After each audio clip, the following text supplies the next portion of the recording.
Hello there and welcome back to the Science Sleepy Minds. Tonight you are lying in your bed, maybe on your side, maybe flat on your back with one arm draped dramatically over the edge like a Renaissance painting no one commissioned. The room is dim, the pillow is cool against your cheek, and somewhere in that pillow right now there are more atoms than there are stars in the observable universe. Let that land for a second. You're resting your head on an object so unimaginably complex at the microscopic level that the entire night sky, every twinkling dot you have ever wished upon, every galaxy you've ever seen in a photograph, cannot compete with the sheer numerical madness stuffed inside that cotton rectangle. You probably will not survive this journey with your sense of scale intact. That is not a threat. That is a promise wrapped in a lullaby. So, before you get comfortable, take a moment to like the video and subscribe. But only if you genuinely enjoy what I do here. And hey, drop a comment telling me where you're listening from and what time it is there. I always love reading those. Someone is always tuning in at 3 in the morning from somewhere beautiful. Now, dim the lights, maybe turn on a fan for that soft background hum, and let's ease into tonight's journey together. You're here in this room, and the room feels small. Maybe it is small. Maybe you're in a studio apartment where the kitchen, the bedroom, and the existential crisis corner are all the same square footage. But small is a word that is about to lose all meaning tonight, because we are going to travel from the atoms underneath your fingernails all the way to the ragged edge of the observable universe, and by the time we are done you will either feel profoundly humbled or profoundly sleepy. Ideally both. Let us start right here, right where you are. You lift your hand in the dark and you wiggle your fingers. Simple enough. 5 fingers, some knuckles, a hangnail you keep meaning to deal with. But inside that hand, inside every single cell of every single finger, there is a circus of activity so dense that if you could hear it, it would sound like rush hour in a city that never, ever sleeps. Each cell in your body contains roughly 100 trillion atoms. That is a one followed by 14 zeros, which is a number so large that your brain essentially shrugs and files it under a lot. Fair enough. Brains were not built to comprehend numbers like that. Brains were built to notice ripe fruit and avoid large cats, and honestly, they have been winging it ever since. Now, Democritus, the ancient Greek philosopher who lived around 400 years before the Common Era, was arguably the first person to propose that everything in the universe was made of tiny, indivisible particles. He called them atomos, meaning uncuttable. He did not have a microscope. He did not have a particle accelerator. He had a beard, presumably, and an alarming amount of free time, and somehow he arrived at one of the most foundational ideas in the history of science just by thinking really, really hard. Scholars still argue whether Democritus deserves the full credit, or whether his teacher Leucippus planted the original seed. But either way, someone sitting in a toga on a warm Greek afternoon managed to intuit something that would take humanity another 2,000 years to confirm experimentally. That is either inspiring or deeply annoying, depending on how your own afternoon went. Here is where it gets fun, or unsettling. You pick the vibe. The atoms in your body are not special. They are not stamped with your name. They are on loan from the universe, and the universe is not sentimental about getting them back. The carbon in your muscles was forged inside a dying star. The iron in your blood was created during a supernova explosion, so violent that it briefly outshone an entire galaxy. The calcium in your bones once drifted through interstellar space as dust, which means that in a very literal, not at all metaphorical sense, you're made of star stuff. Carl Sagan said that, and he was right, and it never stops being staggering no matter how many times you hear it. But let us stay small for a moment longer. You press your thumb against your index finger. That tiny patch of skin where they meet, that little oval of contact no bigger than a lentil, contains around 10 billion atoms. 10 billion. The entire human population of Earth could fit into the atom count of your thumbprint and still leave room for a few billion extras. And each of those atoms is mostly empty space. If you blew up a hydrogen atom to the size of a cathedral, the nucleus at the centre would be the size of a grain of sand, and the electron would be a speck of dust buzzing around somewhere near the walls.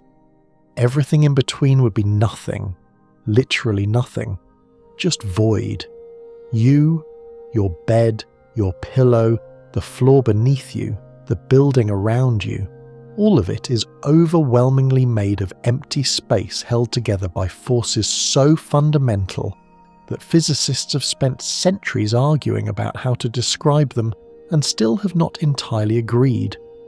There is a quirky little thought experiment that physicists sometimes trot out at parties, assuming physicists get invited to parties, which is a debate for another night. If you removed all the empty space from every atom in every human being on Earth, the entire human race would fit into a volume roughly the size of a sugar cube. 8 billion people. All their dreams, all their arguments about parking, all their secret midnight snacks, compressed into something you could balance on a teaspoon. The mass would still be there, mind you. That sugar cube would weigh something on the order of 5 billion tons, so you would not want to set it on your nightstand, but the point stands. The solid world you experience, the mattress supporting your weight right now, is an illusion of solidity maintained by electromagnetic forces that keep atoms from collapsing into each other. And this is just your bedroom. This is just the opening act.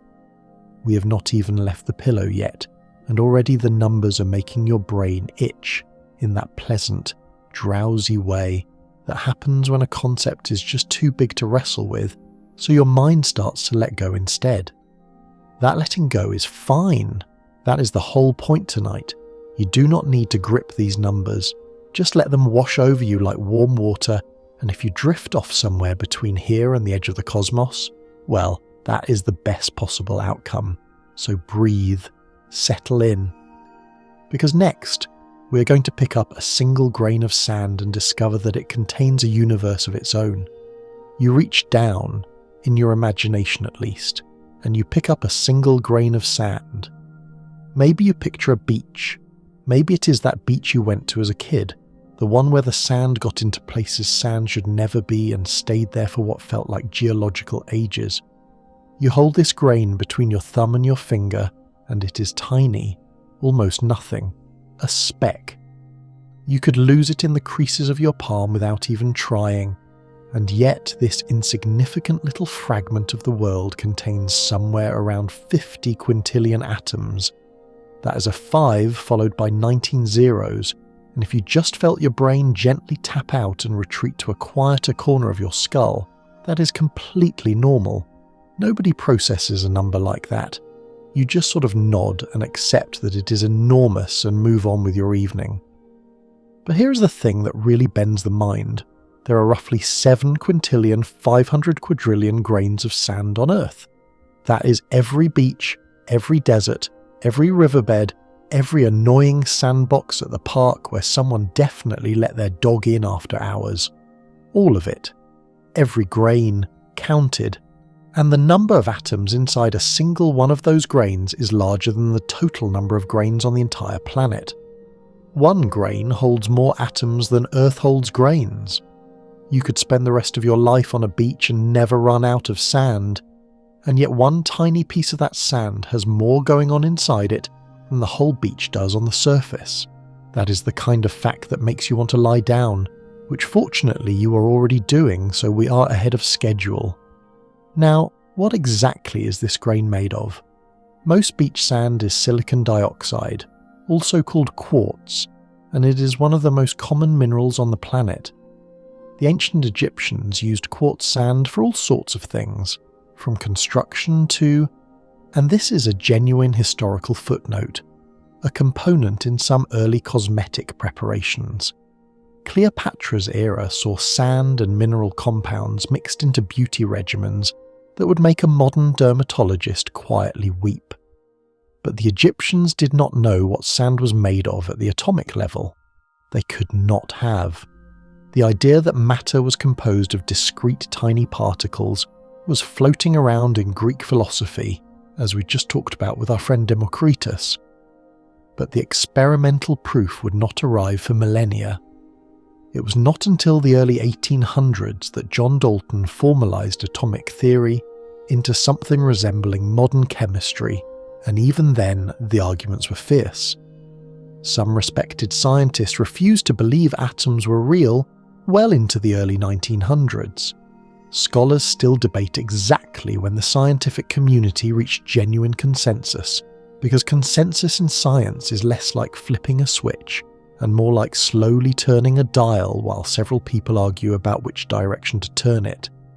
Here's a quirky little detail that rarely makes it into textbooks.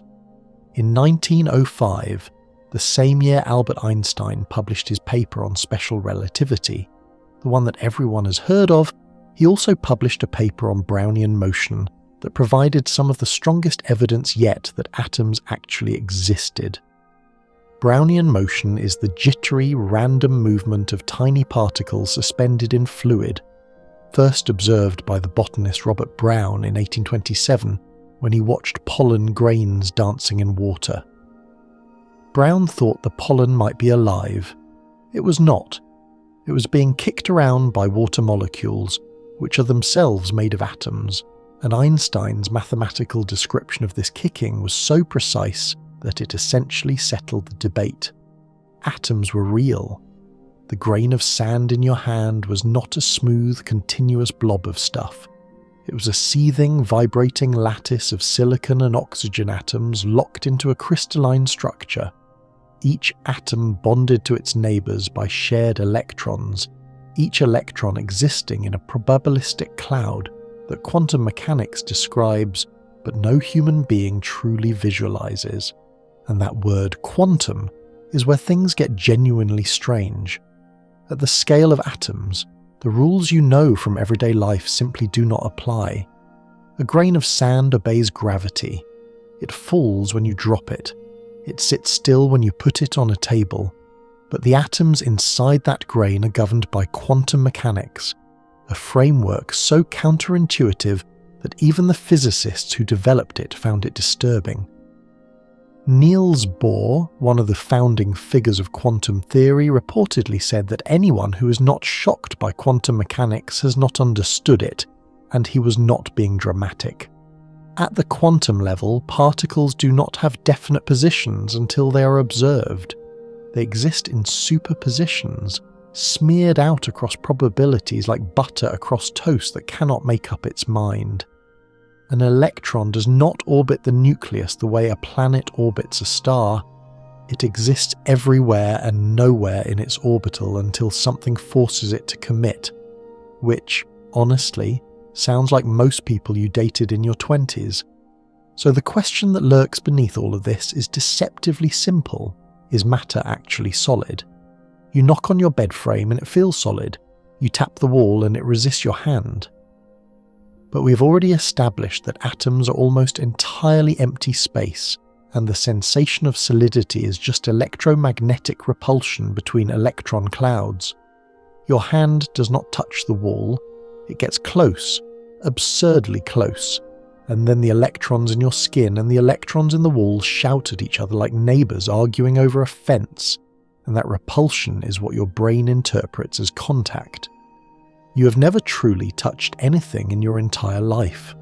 Every hug, every handshake, every time you pet a dog, you are hovering just above the surface, separated by an almost immeasurably thin cushion of electromagnetic force. The dog did not mind. Dogs are very forgiving about quantum mechanics.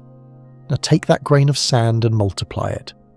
Picture every grain on every beach on Earth, and then picture every atom in every single one of those grains, and you begin to approach, only begin, the number of atoms in something as mundane as a glass of water. The numbers become meaningless at this scale. They are just symbols on a page, placeholders for quantities that the human brain was never designed to hold, and that is okay, because tonight we are not trying to hold them. We are just letting them drift past like clouds, like the soft hum of that fan you may or may not have turned on. Because in a moment, we are going to zoom out, way out. We are going to leave the grain of sand behind and look at the planet it came from.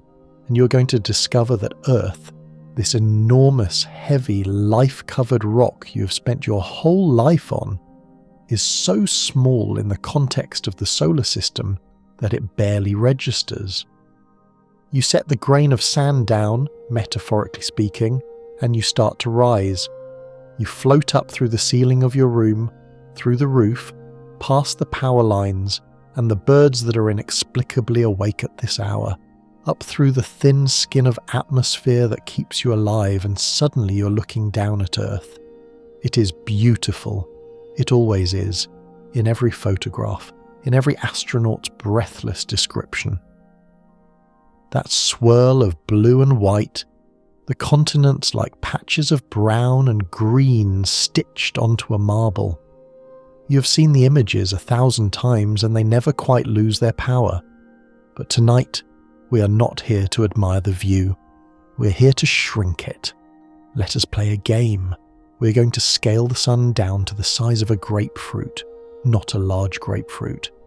A regular one, the kind you buy at the store and then leave in the fruit bowl for 2 weeks until guilt finally forces you to eat it. So the sun is now a grapefruit sitting on your kitchen table.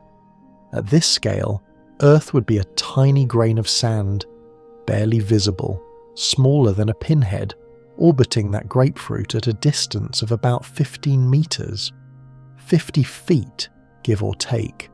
That is the other side of a large room or a modest backyard.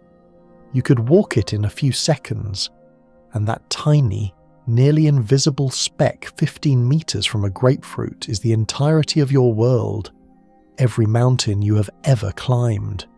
Every ocean you have ever crossed or stared at longingly from a beach chair. Every city, every forest, every war, every love letter, every awkward family dinner. Every single thing that has ever happened in the recorded history of human civilization. All of it took place on a dot so small that at this scale, you would need a magnifying glass to find it. Now here is where it starts to sting a little. The farthest any human being has ever travelled from Earth is the Moon. The Apollo missions, which remain one of the most staggering achievements in the history of our species, took astronauts roughly 384,000 kilometres from home. That sounds impressive, and it is, genuinely.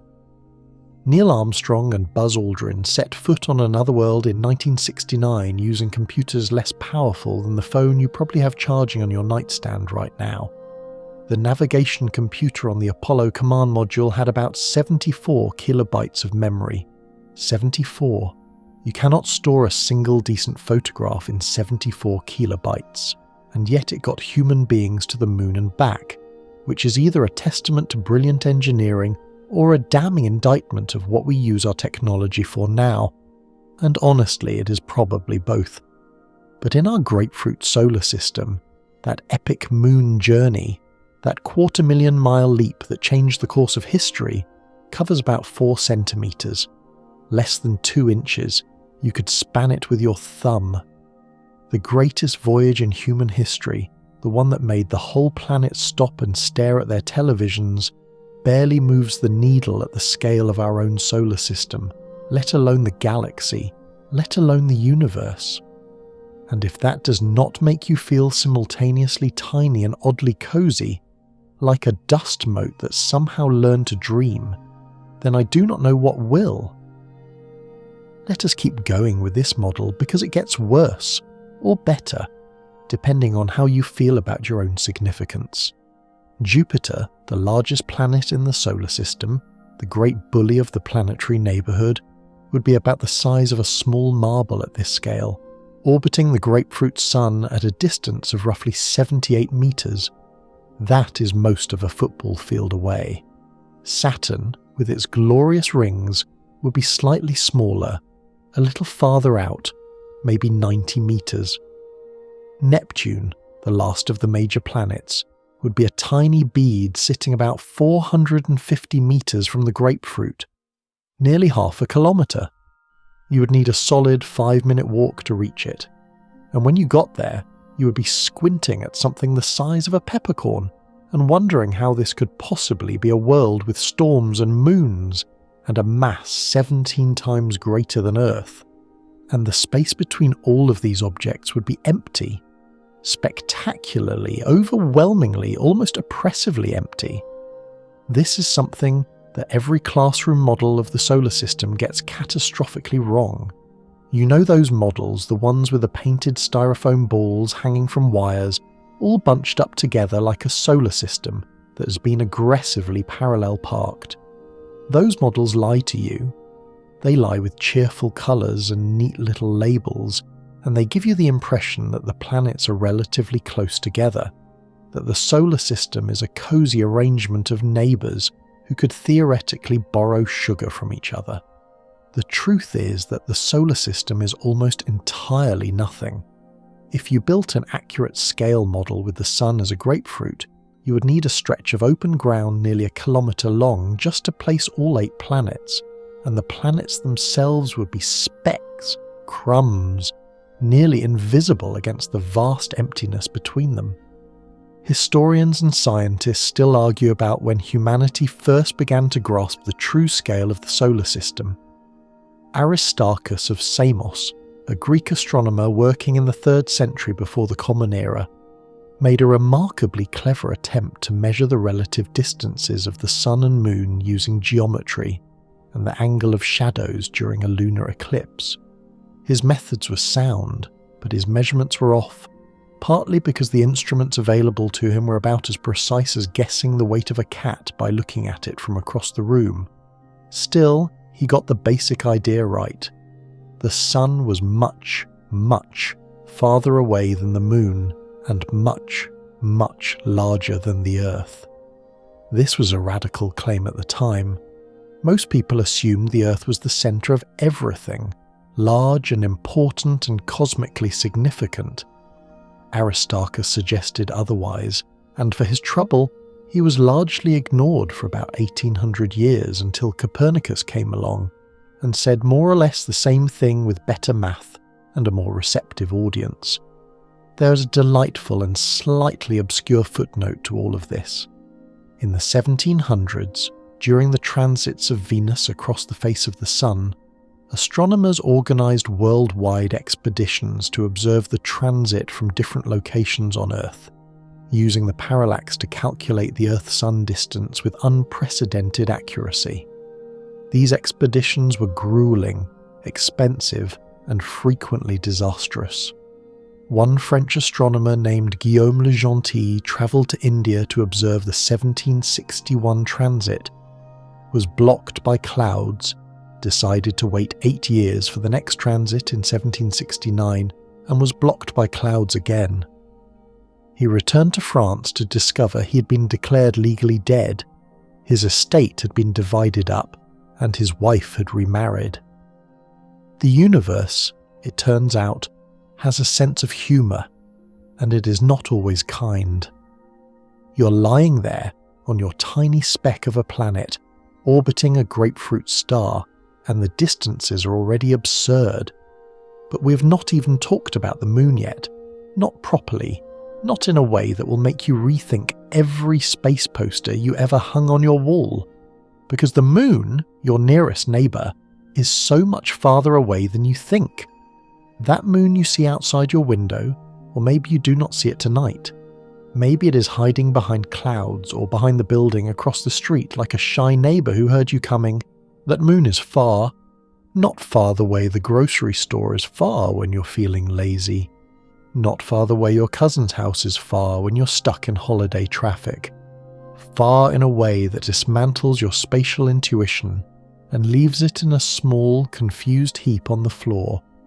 The average distance from Earth to the moon is about 384,400 kilometres.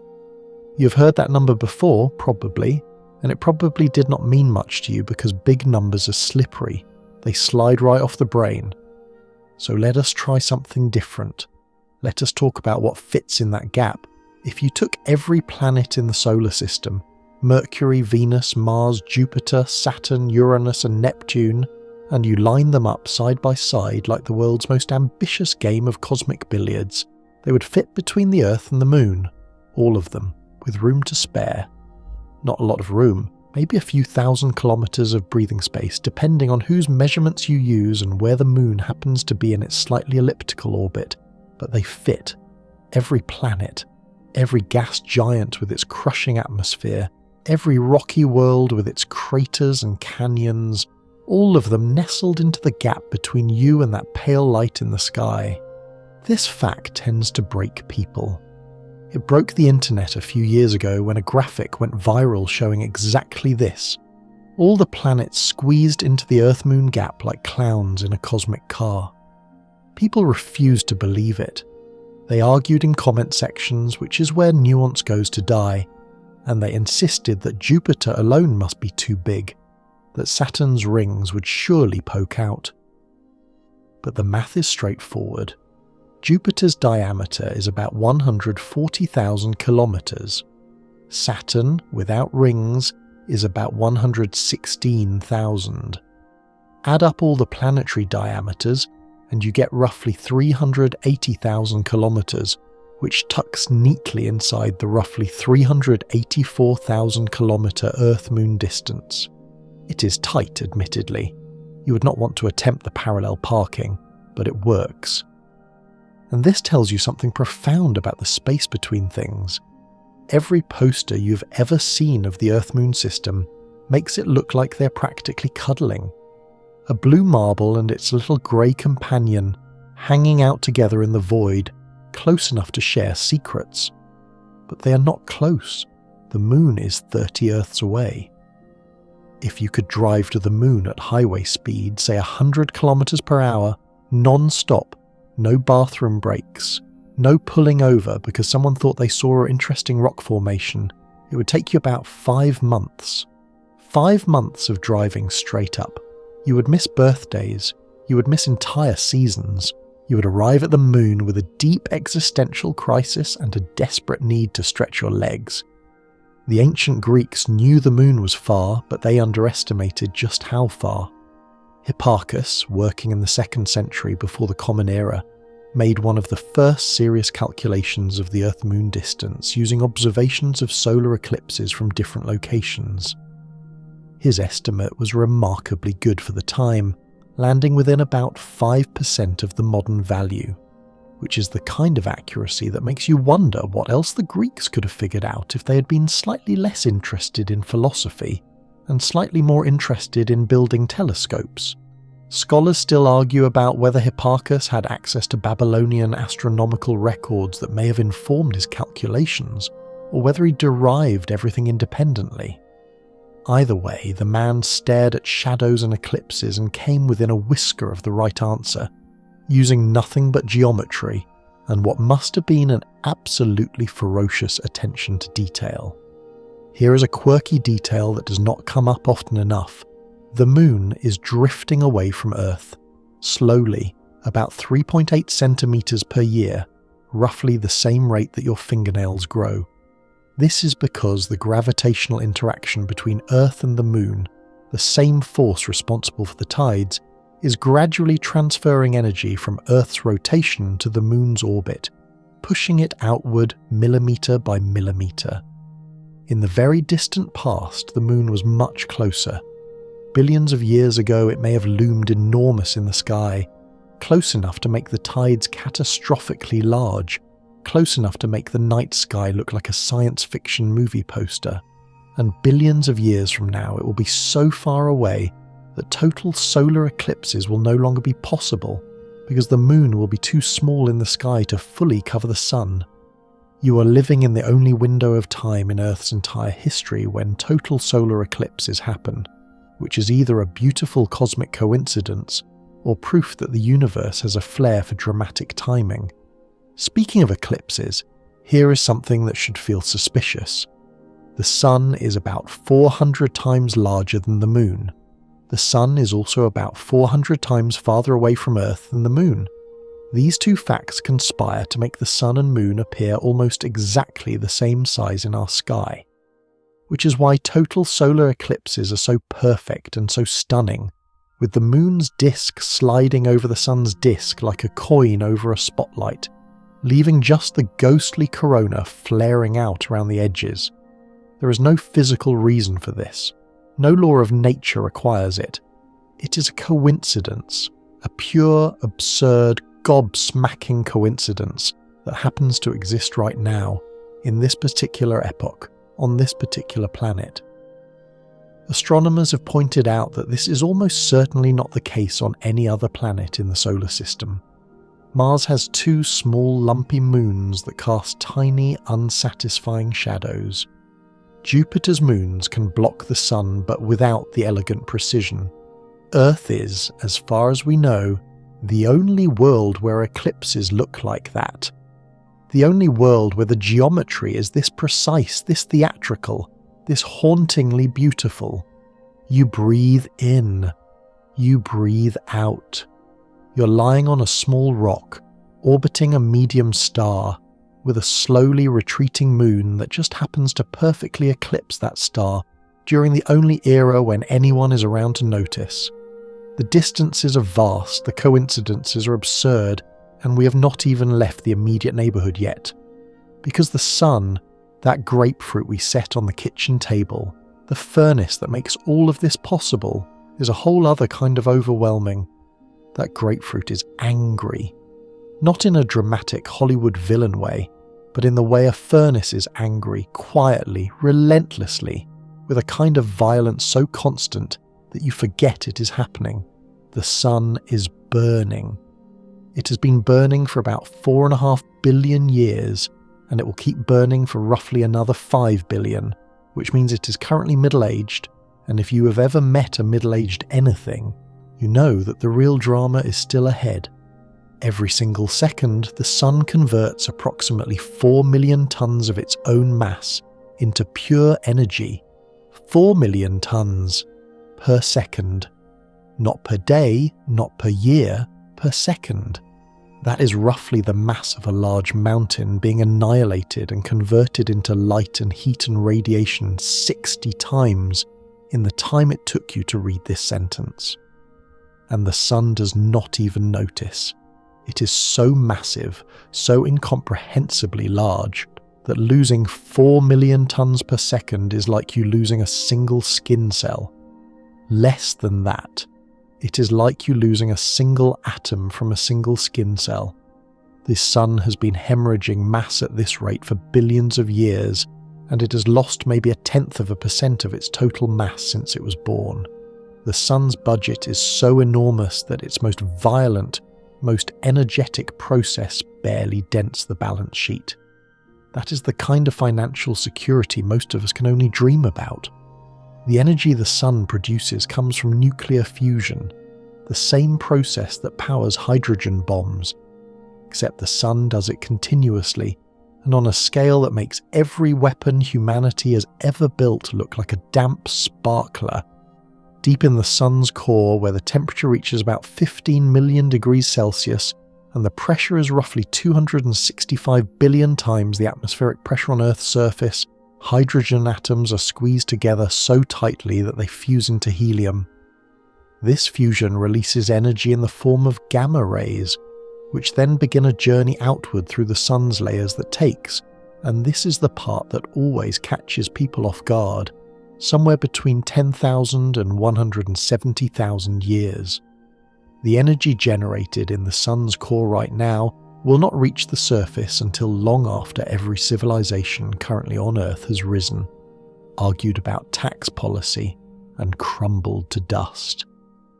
The sunlight warming your face on a Tuesday afternoon was born in the sun's core, back when woolly mammoths were still a going concern, possibly earlier. Possibly when your ancestors were figuring out that fire was useful and sharp rocks were even more useful. Now, Anaxagoras, a Greek philosopher living in the 5th century before the Common Era, proposed something radical. He suggested that the sun was not a god, not a chariot of fire driven across the sky by a divine being, but a giant ball of red-hot metal larger than the Peloponnese. This was, for the time, a staggeringly bold claim. The Peloponnese is a peninsula in southern Greece, roughly 21,500 square kilometres, and while that is a dramatic underestimate of the Sun's actual size, the important part is that Anaxagoras dared to suggest the Sun was a physical object, enormous and far away, rather than a supernatural entity. For this and other philosophical heresies, he was put on trial in Athens, charged with impiety, and either exiled or narrowly escaped execution, depending on which historical account you trust. Scholars still argue about the exact nature of his punishment, but the point is clear.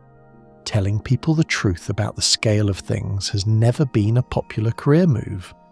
The Sun's diameter is about 1.4 million kilometres, which means you could line up roughly 109 Earths across its face and still not quite cover it. Its volume could contain about 1.3 million Earths, which is a number that has no intuitive meaning but is fun to say at parties if you enjoy watching people's eyes glaze over. And the Sun is, by stellar standards, average. It is a yellow dwarf, a G-type main sequence star, utterly unremarkable in the grand catalogue of stars. It is not particularly large, it is not particularly bright, it is not particularly old. It is the cosmic equivalent of a mid-range sedan, reliable, unflashy, gets the job done. And you owe it everything. Every calorie you have ever consumed traces back to sunlight captured by a plant, or by something that ate a plant, or by something that ate something that ate a plant. You are, in a very real sense, running on starlight. Solar-powered, just with extra steps and more complicated feelings. Here is a fringe little detail that delights me. The Sun is technically green. If you were to plot the Sun's peak emission wavelength, the colour of light it produces most of, it falls right in the green part of the visible spectrum. You do not see a green sun because it emits a broad spread of wavelengths that your brain blends into white, and the atmosphere scatters shorter wavelengths to make the sky blue and the sun appear yellow or orange. But the peak is green. The Sun is a green star wearing a yellow disguise, and nobody talks about it. It is the most overlooked fact in all of stellar physics. If you brought this up at a dinner party, someone would absolutely argue with you, and you would absolutely be right, and it would absolutely not make you more popular. The Sun also has tantrums. Solar flares, coronal mass ejections, sunspots that bloom and fade in cycles of roughly 11 years. In 1859, a massive solar storm known as the Carrington event hit Earth with such force that telegraph machines sparked and caught fire, operators received electric shocks, and auroras were visible as far south as the Caribbean. If a storm of that magnitude hit today, it could knock out power grids, disable satellites, and cause trillions of dollars in damage. Scientists estimate that the odds of a Carrington-level event hitting Earth in any given decade are somewhere around 10 to 12%, which is the kind of statistic you read, nod at calmly, and then immediately try to forget. But the Sun's energy, violent as it is, does not arrive instantly. It travels at the speed of light, which sounds fast, and is faster than anything else in the universe. And yet even light, the fastest thing that physics allows, takes its time crossing the distances we're about to explore. Light moves at roughly 300,000 kilometers per second. In more precise terms, it clocks in at 299,792.458 kilometers per second in a vacuum, which is the kind of number that physicists memorize and then casually drop into conversations to establish dominance. At that speed, a beam of light could circle the Earth about 7.5 times in a single second.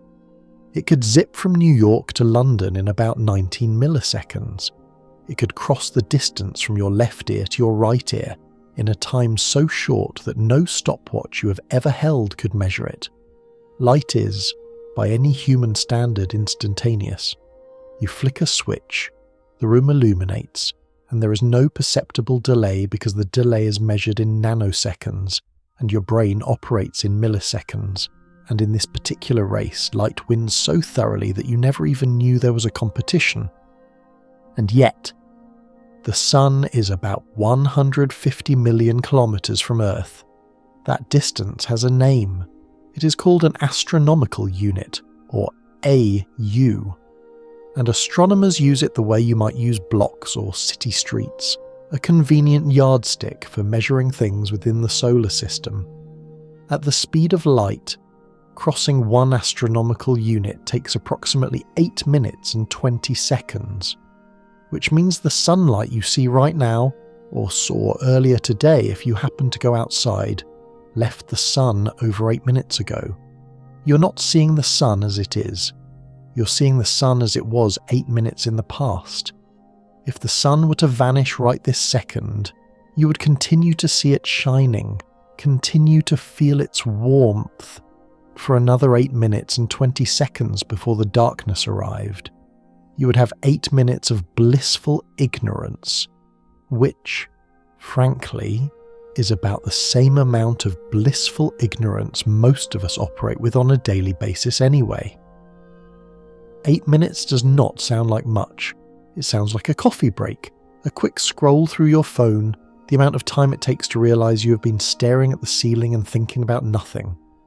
But 8 minutes at the speed of light translates to 150 million kilometers of empty space, and once you leave the sun and start heading toward the nearest star, that 8-minute coffee break turns into something far more humbling. The nearest star to our sun is Proxima Centauri, a small red dwarf in the Alpha Centauri system, sitting at a distance of about 4.24 light years. A light year is the distance light travels in 1 year, and 1 light year is roughly 9.5 trillion kilometers. So 4.24 light years is approximately 40 trillion kilometers. 40 trillion. And that is the nearest star, the closest possible destination beyond our own solar system, and it would take light itself, the fastest thing the universe permits, over 4 years to get there. If you sent a radio signal to Proxima Centauri right now, a cheerful hello or an apology for all the terrible reality television we've been broadcasting into space, it would arrive in about 4 years and 3 months, and any response would take another 4 years and 3 months to get back. An 8.5-year round trip for a conversation that moves at the maximum speed of information. The universe, it turns out, is not built for small talk. Ole Rømer, a Danish astronomer, was the first person to demonstrate that light had a finite speed. In 1676, he was studying the moons of Jupiter, specifically Io, whose eclipses behind Jupiter seemed to occur slightly earlier or later than predicted depending on where Earth was in its orbit. Rømer realized that the discrepancy was caused by the changing distance between Earth and Jupiter, and that light needed extra time to cross the additional space when the planets were farther apart. His estimate for the speed of light was roughly 220,000 kilometers per second, which was about 26% too low, but the revolutionary insight was not the number, it was the principle. Light was not instantaneous, it had a speed, it took time to travel, and that meant that looking at distant objects was the same as looking back in time. Scholars still argue about whether Rømer fully appreciated the implications of his own discovery, or whether he viewed it primarily as a practical correction for astronomical tables. But either way, he cracked open a door that would never close again. Here is the detail that tends to make people stare at walls for a while. When you look at Proxima Centauri through a telescope, you're seeing it as it was 4 years ago. When you look at the star Vega, about 25 light years away, you are seeing it as it was a quarter century ago. The star Betelgeuse, the red supergiant on Orion's shoulder, sits roughly 700 light years from Earth, which means the light reaching your eyes tonight left that star during the medieval period, around the time the Crusades were winding down and people were still arguing about whether the Earth was flat, which, for the record, most educated people at the time did not actually believe. That is a myth about a myth, but it makes for a good mental landmark. And then there is our galaxy. The Milky Way stretches roughly 100,000 light-years from edge to edge. A beam of light departing from one side of the galaxy, travelling at 300,000 kilometers per second non-stop, no detours, would need 100,000 years to reach the other side. 100,000 years. When that hypothetical beam of light set out from the far edge of the Milky Way, modern humans were just beginning to leave Africa. By the time it arrived at the other side, every civilization, every empire, every technological revolution that would ever occur in human history would have already happened. The galaxy is so large that light, the fastest thing there is, cannot cross it in a time frame that has any meaning to a human life. You could stack every generation of every human who has ever lived end to end, and still not fill the time it takes light to commute across your own galactic neighbourhood. You're beginning to feel it now, that soft, vertiginous tilt, the brain gently loosening its grip on scale. And we're only just past the Sun. The outer solar system, that vast, frozen, empty ocean beyond the planets you know, is waiting. Beyond Neptune, things get quiet. Not quiet the way a library is quiet, where you know someone is going to cough eventually. Quiet the way deep space is quiet, where there is nothing to make sound and nothing to hear it, and the concept of sound itself becomes a quaint memory of a denser, warmer place.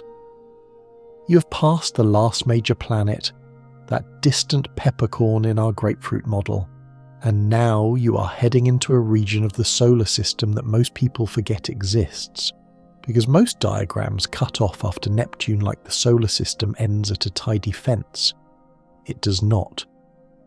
Beyond Neptune, the solar system sprawls outward for an almost embarrassing distance, and almost all of it is nothing. First, you pass through the Kuiper Belt, a vast ring of icy bodies that begins just past Neptune's orbit and extends outward to roughly 50 astronomical units from the Sun.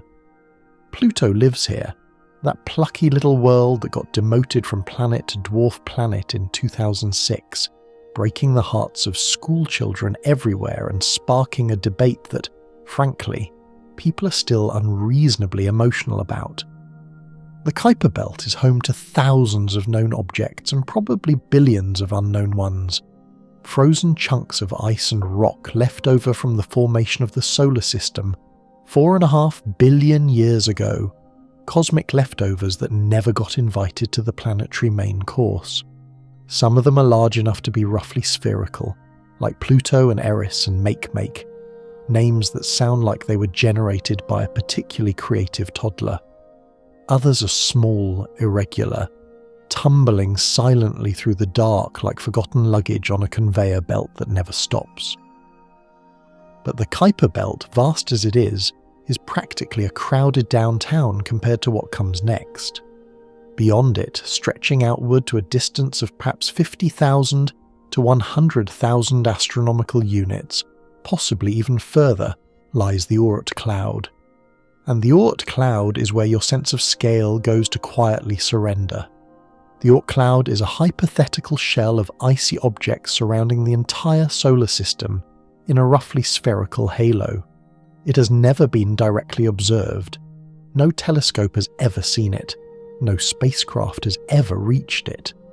Its existence is inferred from the behaviour of long-period comets, those ghostly visitors that sweep through the inner solar system on orbits so elongated that they take thousands or even millions of years to complete a single lap.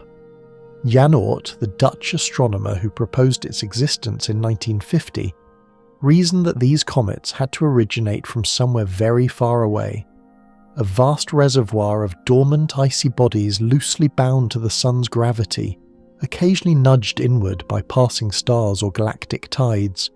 Scholars still debate the exact size and population of the Oort cloud, because when your primary evidence is a handful of comets and a lot of mathematics, There is generous room for disagreement. Here is what we think we know. The Oort cloud may contain trillions of objects, perhaps as many as 2 trillion icy bodies larger than a kilometre across. Trillions.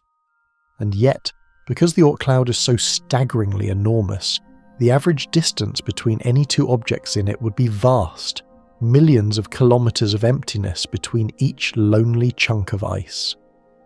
If you were floating in the Oort cloud, you would see nothing. No neighbours, no landmarks, no sun worth mentioning, just a faintly brighter star among millions. You would be, in the most complete sense of the word, alone. Not the kind of alone where you close your bedroom door and enjoy the quiet. The kind of alone where the nearest anything is farther away than your brain can meaningfully process. The kind of alone that would make a hermit feel claustrophobic for human company. Voyager 1, humanity's most distant spacecraft, launched in 1977, has been travelling away from Earth at roughly 17 kilometres per second for almost 5 decades now. It has crossed the heliopause, the boundary where the solar wind gives way to interstellar space, and it is officially in interstellar territory. This was a genuine milestone, celebrated by space enthusiasts around the world, and it deserved the celebration. But here is the sobering part. Voyager 1 is currently about 24 billion kilometres from Earth, which sounds like a triumphant distance until you realise that the inner edge of the Oort cloud is estimated to be around 7.5 trillion kilometres away. Voyager 1 has covered less than 1% of the distance to the Oort cloud's front door.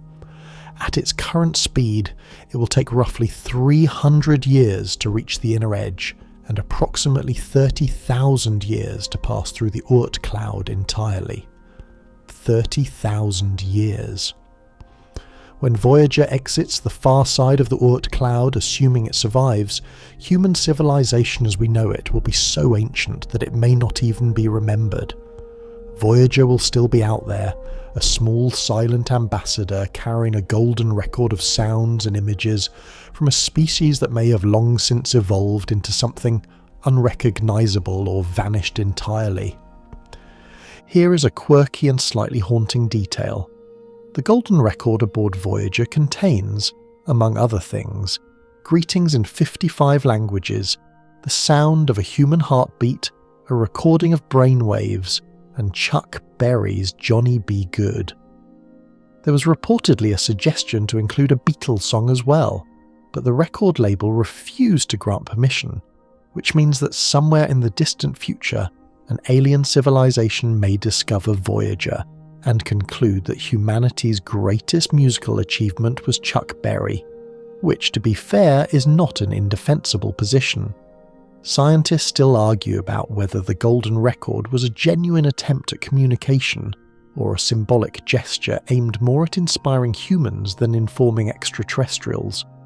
But either way, it is out there, drifting through the dark, carrying a mixtape from a species that had not yet figured out how to stop arguing about parking. And all of this, the Kuiper Belt, the Oort cloud, Voyager's decades-long crawl toward nothing in particular, all of this is still just our solar system. One star, one grapefruit and its scattered crumbs. Beyond the Oort cloud, beyond the sun's gravitational reach, the stars begin.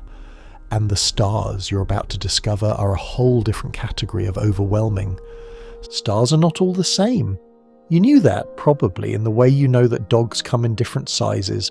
Some are small enough to fit in a handbag, and some are large enough to knock you over by simply existing in your general direction.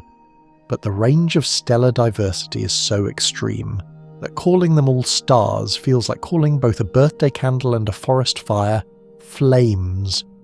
Technically correct, wildly insufficient.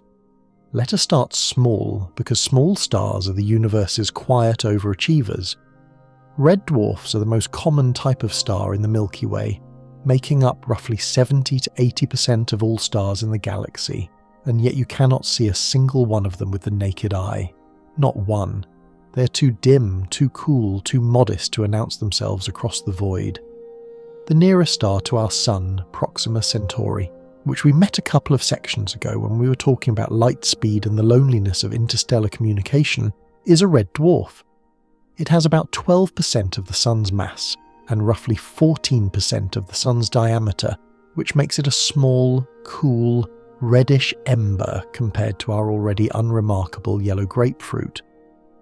But here is the thing about red dwarfs that makes them fascinating. They burn their fuel so slowly, so efficiently, so miserly, that they can last for trillions of years, not billions, trillions.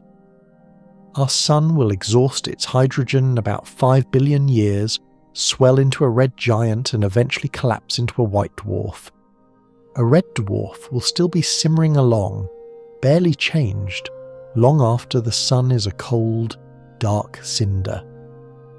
The universe is currently about 13.8 billion years old, which means no red dwarf that has ever been born has yet had time to die. Not one. Every red dwarf ever ignited is still burning. They are the tortoises of the stellar world, and they are winning the race by a margin so large it is almost rude. Now let us go the other direction. Let us talk about the monsters. A star like UY Scuti, one of the largest known stars, is a red hypergiant with a radius roughly 1,700 times that of the Sun. If you placed UY Scuti where the Sun is, its surface would extend beyond the orbit of Jupiter. Not to the orbit of Jupiter. Past it. Jupiter, that marble sitting 78 meters from our grapefruit, would be inside the star. You would need to go out past Saturn's orbit before you cleared the surface. The volume of UY Scuti is so immense that you could fit approximately 5 billion suns inside it. And 5 billion suns is a number that deserves a moment of silence, because your brain just did something involuntary and it needs to recover. There is a star called Stephenson 218 that may be even larger. With an estimated radius of over 2,000 times the Sun's, though measurements of these hypergiants are notoriously difficult because their surfaces are not sharply defined. They are surrounded by extended atmospheres, shells of gas and dust that make it hard to determine where the star ends and space begins. Scholars still argue about the precise rankings of the largest known stars because the measurements depend on models and assumptions, and the stars themselves are unstable, pulsating, shedding mass, behaving less like solid objects and more like slow-motion explosions that happen to be roughly spherical. The leaderboard of larger stars reshuffles every few years as new data comes in, which gives the whole enterprise a slightly competitive energy, like a cosmic sporting league where the players are balls of plasma the size of planetary orbits. Here is a historical landmark worth noting. For most of human history, stars were points of light and nothing more. The ancient Greeks classified them by brightness, a system refined by the astronomer Hipparchus in the 2nd century before the Common Era, who we met earlier measuring the moon's distance. He sorted visible stars into 6 categories, from 1st magnitude, the brightest, to 6th magnitude, the faintest the eye could detect. This system was crude but serviceable, and a version of it is still used today, extended and mathematically formalized, but still rooted in a Greek astronomer squinting at the sky and making judgment calls. It was not until the 19th century that astronomers began to understand that stars differed not just in apparent brightness, but in actual luminosity, temperature, size, and composition.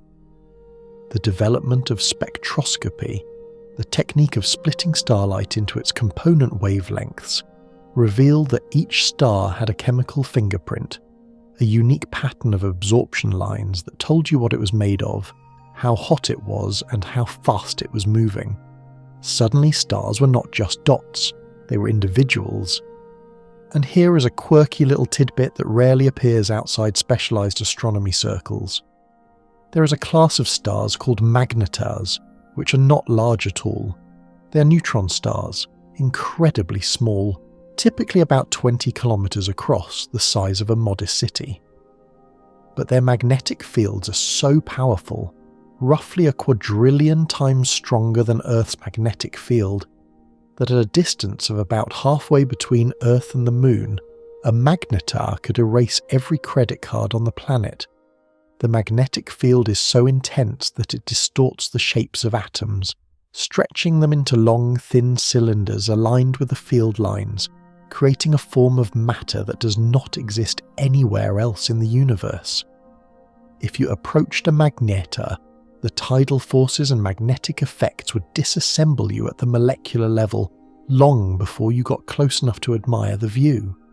Magnetars are, by any reasonable definition, the universe's most aggressive small objects, and the fact that they exist at all is the kind of detail that makes you suspect the universe was designed by someone who kept asking, "But what if we made it more extreme?" and nobody ever told them to stop. You lie there, letting the scale of stars settle over you like a heavy warm blanket. Small ones that outlast everything, giant ones that swallow orbits, tiny ones with magnetic fields that could wipe civilization's pocket contents from across the solar system. And somewhere between the giants and the magnetars, there are objects even stranger. Objects so dense that they warp the fabric of space and time itself, and a teaspoon of their material would weigh as much as a mountain. Remember that sugar cube we talked about way back near your pillow? The one where you compressed all of humanity into a space the size of a sugar cube and it weighed 5 billion tons? Neutron stars make that look restrained. A neutron star is what happens when a massive star runs out of fuel, collapses under its own gravity, and the core gets squeezed so hard that protons and electrons are forced together to form neutrons. The result is a ball of matter roughly 20 kilometers across, about the size of a city, that contains more mass than the entire Sun. A single teaspoon of neutron star material would weigh approximately 6 billion tons. 6 billion tons in a teaspoon. If you set that teaspoon on your nightstand, it would not sit there politely. It would punch through the nightstand, through the floor, through every floor beneath you, through the foundation, through the crust of the Earth, and keep going until it settled at the planet's core, and the planet would have some feelings about that. The density of a neutron star is so extreme that it defies every material comparison you can reach for. It is roughly 100 trillion times denser than water. A sugar cube-sized chunk would outweigh every building in every city on Earth combined. The surface gravity is about 200 billion times Earth's gravity, which means that if you somehow stood on a neutron star, you would be instantly flattened into a thin film of atoms roughly 1 atom thick. Your entire body, everything you are, compressed into a layer so thin that it would make a coat of paint look mountainous by comparison. This is not a gentle process. This is physics at its most indifferent, and it happens in a fraction of a second. But the truly mind-bending part is not the density, it is the spin. Many neutron stars rotate, and they rotate fast. When the original star collapses, the same principle that makes a figure skater spin faster when they pull in their arms kicks in on a cosmic scale. A star that once rotated leisurely over the course of days or weeks suddenly finds all that angular momentum concentrated in a body 20 kilometers wide, and the result is rotation rates that sound made up. Some neutron stars, called pulsars, spin several times per second. Others, called millisecond pulsars, spin hundreds of times per second. The fastest known millisecond pulsar rotates at over 700 times per second, which means its surface, a surface made of material so dense that a thimble of it would outweigh a fleet of aircraft carriers, is moving at roughly a quarter of the speed of light. The surface of an object as dense as an atomic nucleus, whipping around at 75,000 kilometers per second. Your brain should be objecting to this. It should be filing a formal complaint with the universe's management. But the universe does not have a complaints department, and the physics checks out. Jocelyn Bell Burnell, a graduate student working at Cambridge in 1967, was the first to observe the regular radio pulses emitted by a pulsar. The signal was so precise, so regular, pulsing every 1.337 seconds with clockwork accuracy, that she and her supervisor Anthony Hewish initially considered the possibility that it was an artificial signal from an extraterrestrial civilization. They half-jokingly designated the source LGM-1 for little green men. It was not aliens. It was a rapidly rotating neutron star sweeping a beam of radio waves across space like a cosmic lighthouse, and each time the beam happened to point at Earth, radio telescopes picked up a blip. The discovery earned Hewish the Nobel Prize in Physics in 1974, a decision that remains controversial to this day. Scholars and scientists still argue about whether Belle Burnell was unfairly excluded from the prize, given that she was the one who actually noticed the signal in miles of paper chart recordings, while Hewish was her supervisor. Belle Burnell herself has been gracious about it, but the debate persists, and it has become one of the most frequently cited examples of how the contributions of women in science have been historically overlooked. Here is a quirky detail about neutron stars that does not get enough attention.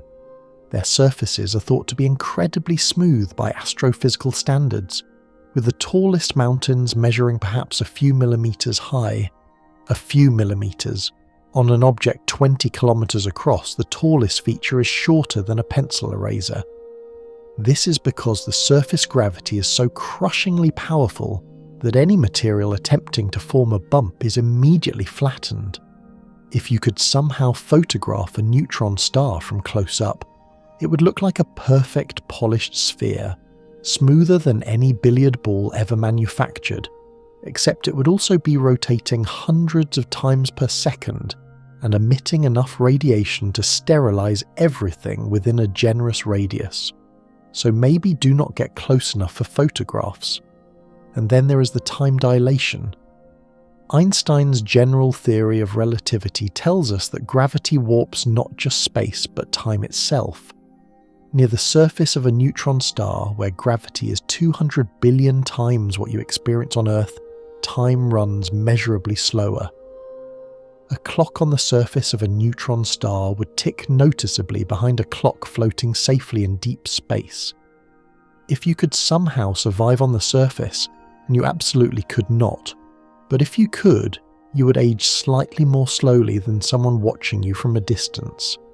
The effect is small but real, and it has been confirmed experimentally in much weaker gravitational fields here on Earth. The GPS satellites orbiting our planet carry atomic clocks that run slightly faster than identical clocks on the ground, because they are farther from Earth's gravitational well. Without corrections for this relativistic time dilation, your GPS would drift by about 10 kilometers per day, and you would end up navigating into rivers and buildings with cheerful confidence. Einstein predicted this over a century ago, and the universe has been confirming it ever since. Quietly, consistently, with the patience of someone who knows they are right and does not need to raise their voice.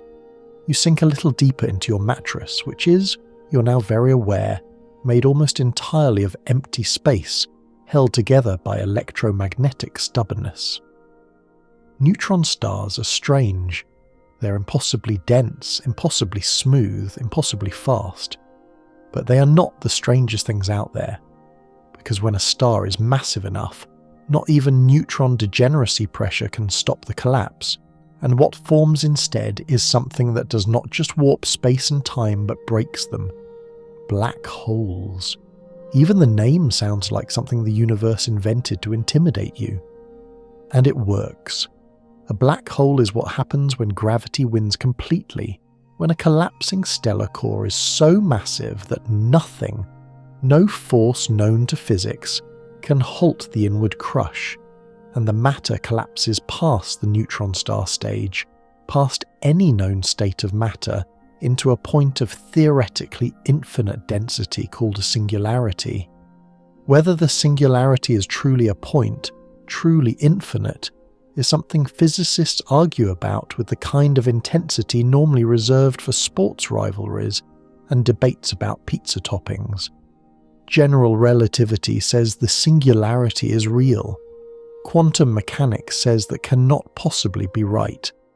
The two greatest theories in physics flatly contradict each other at the centre of a black hole, and resolving that contradiction is one of the biggest unsolved problems in modern science.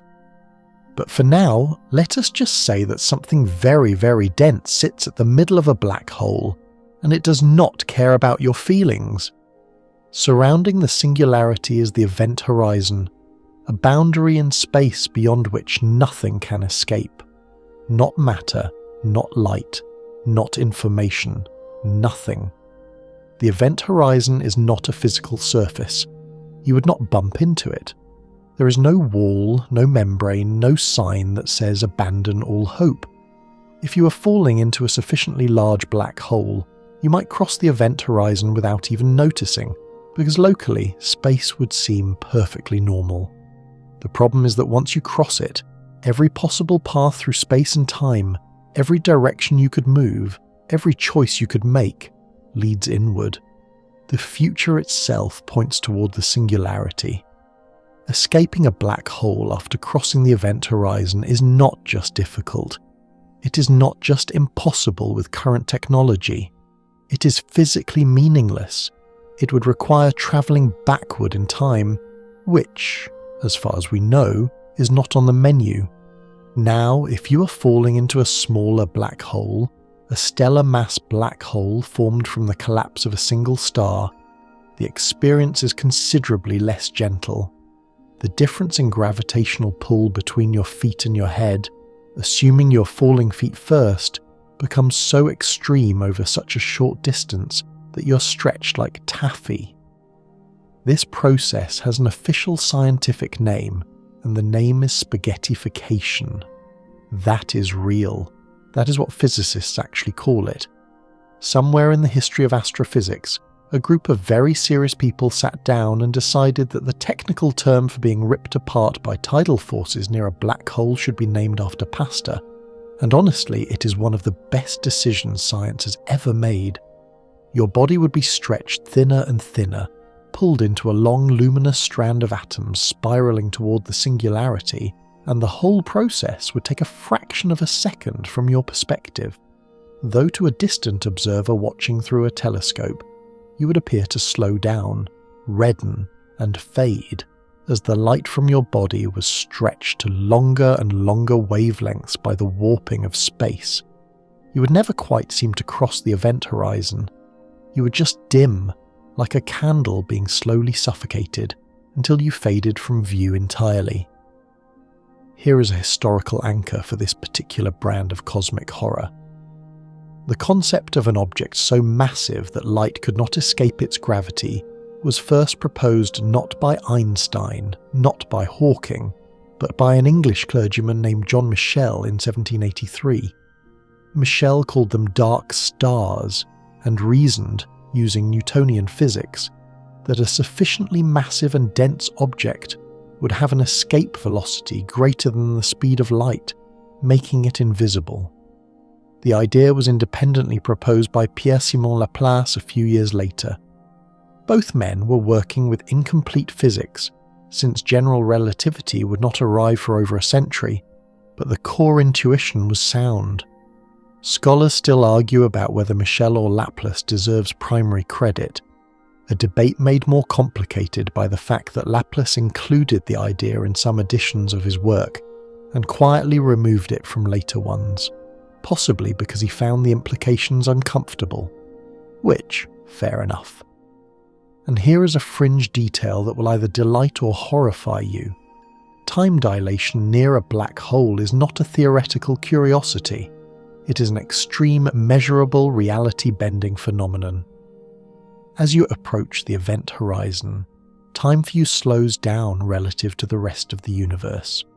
If you could hover just outside the event horizon, tethered by some impossibly strong cable, and look outward, you would see the universe speed up. Stars would be born and die in what felt like minutes. galaxies would wheel and shift. The entire future history of the cosmos would unspool before your eyes in fast forward while you experienced only a handful of heartbeats. This is not science fiction. This is a direct, unavoidable prediction of general relativity, confirmed in weaker gravitational fields by every experiment ever conducted. The movie Interstellar used this concept when the characters visited a planet near a massive black hole and experienced a few hours while decades passed back home, and the physics, while dramatized, was broadly accurate. Time is not constant.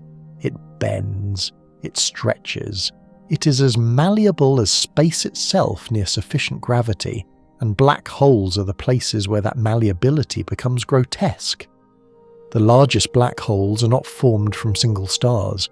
They are supermassive black holes, lurking at the centers of galaxies, and their masses range from millions to billions of times the mass of the Sun.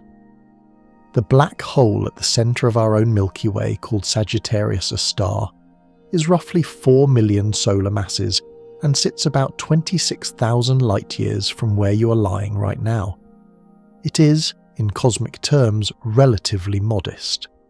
The supermassive black hole at the center of the galaxy Messier 87, the one famously imaged by the Event Horizon Telescope in 2019, is about 6.5 billion solar masses. Its event horizon is larger than our entire solar system.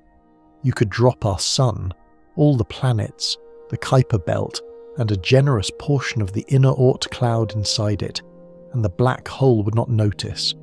It would be like dropping a pebble into the Pacific. You breathe slowly, in and out. The darkness behind your eyelids feels different now, does it not? A little deeper, a little more textured. Because you know now that real darkness, the darkness at the center of a black hole, is not just the absence of light. It is the absence of escape. And beyond these singular terrors, our galaxy itself, the Milky Way, has appetites of its own. The Milky Way is eating. Right now, as you lie there, your galaxy is in the middle of several meals, and it has not bothered to be polite about any of them.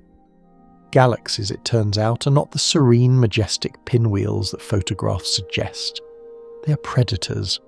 They grow by consuming smaller galaxies, stripping them of their stars, their gas, their dark matter, absorbing everything into their own structure like a cosmic amoeba with a gravitational appetite and absolutely no table manners. The most dramatic example happening right now is the Milky Way's ongoing consumption of the Sagittarius dwarf elliptical galaxy. This small galaxy, discovered in 1994, is currently being torn apart by the Milky Way's tidal forces, its stars stretched into long looping streams that wrap around our galaxy like ribbons around a gift that did not ask to be unwrapped. The Sagittarius dwarf has been orbiting the Milky Way for billions of years, getting a little more shredded with each pass, and it is now so thoroughly disrupted that its stars are scattered across a significant fraction of the sky. You cannot see this with the naked eye, because the process is spread across enormous distances and timescales. But if you could fast forward a few 100 million years, you would watch the Sagittarius dwarf dissolve completely, its stars becoming permanent residents of the Milky Way, absorbed so thoroughly that they would be indistinguishable from the natives. And this is not the first time. Astronomers estimate that the Milky Way has consumed multiple smaller galaxies over its roughly 13 billion year history. The evidence is written in the stars themselves. Certain groups of stars in the Milky Way's halo, the sparse spherical region surrounding the main disk, have chemical compositions and orbital patterns that do not match the rest of the galaxy. They are immigrants, the remnants of galaxies that were swallowed long ago, still carrying the chemical fingerprints of their original homes like old passports from countries that no longer exist. Scholars still argue about exactly how many galaxies the Milky Way has consumed. Some estimates suggest a dozen or more significant mergers over the galaxy's lifetime, while others propose fewer but larger events. The archaeology is complicated because the evidence gets mixed and diluted over billions of years, like trying to reconstruct a recipe after someone has already eaten the cake and washed the dishes. Here is a historical fact that grounds this cosmic violence in human discovery. Edwin Hubble, working at the Mount Wilson Observatory in the 1920s, was the first to conclusively demonstrate that the Milky Way was not the entire universe. Before Hubble, there was a genuine scientific debate, famously crystallized in the Great Debate of 1920 between astronomers Harlow Shapley and Heber Curtis, over whether the fuzzy patches of light called nebulae were clouds of gas within our galaxy, or entire galaxies in their own right, far beyond the Milky Way's borders.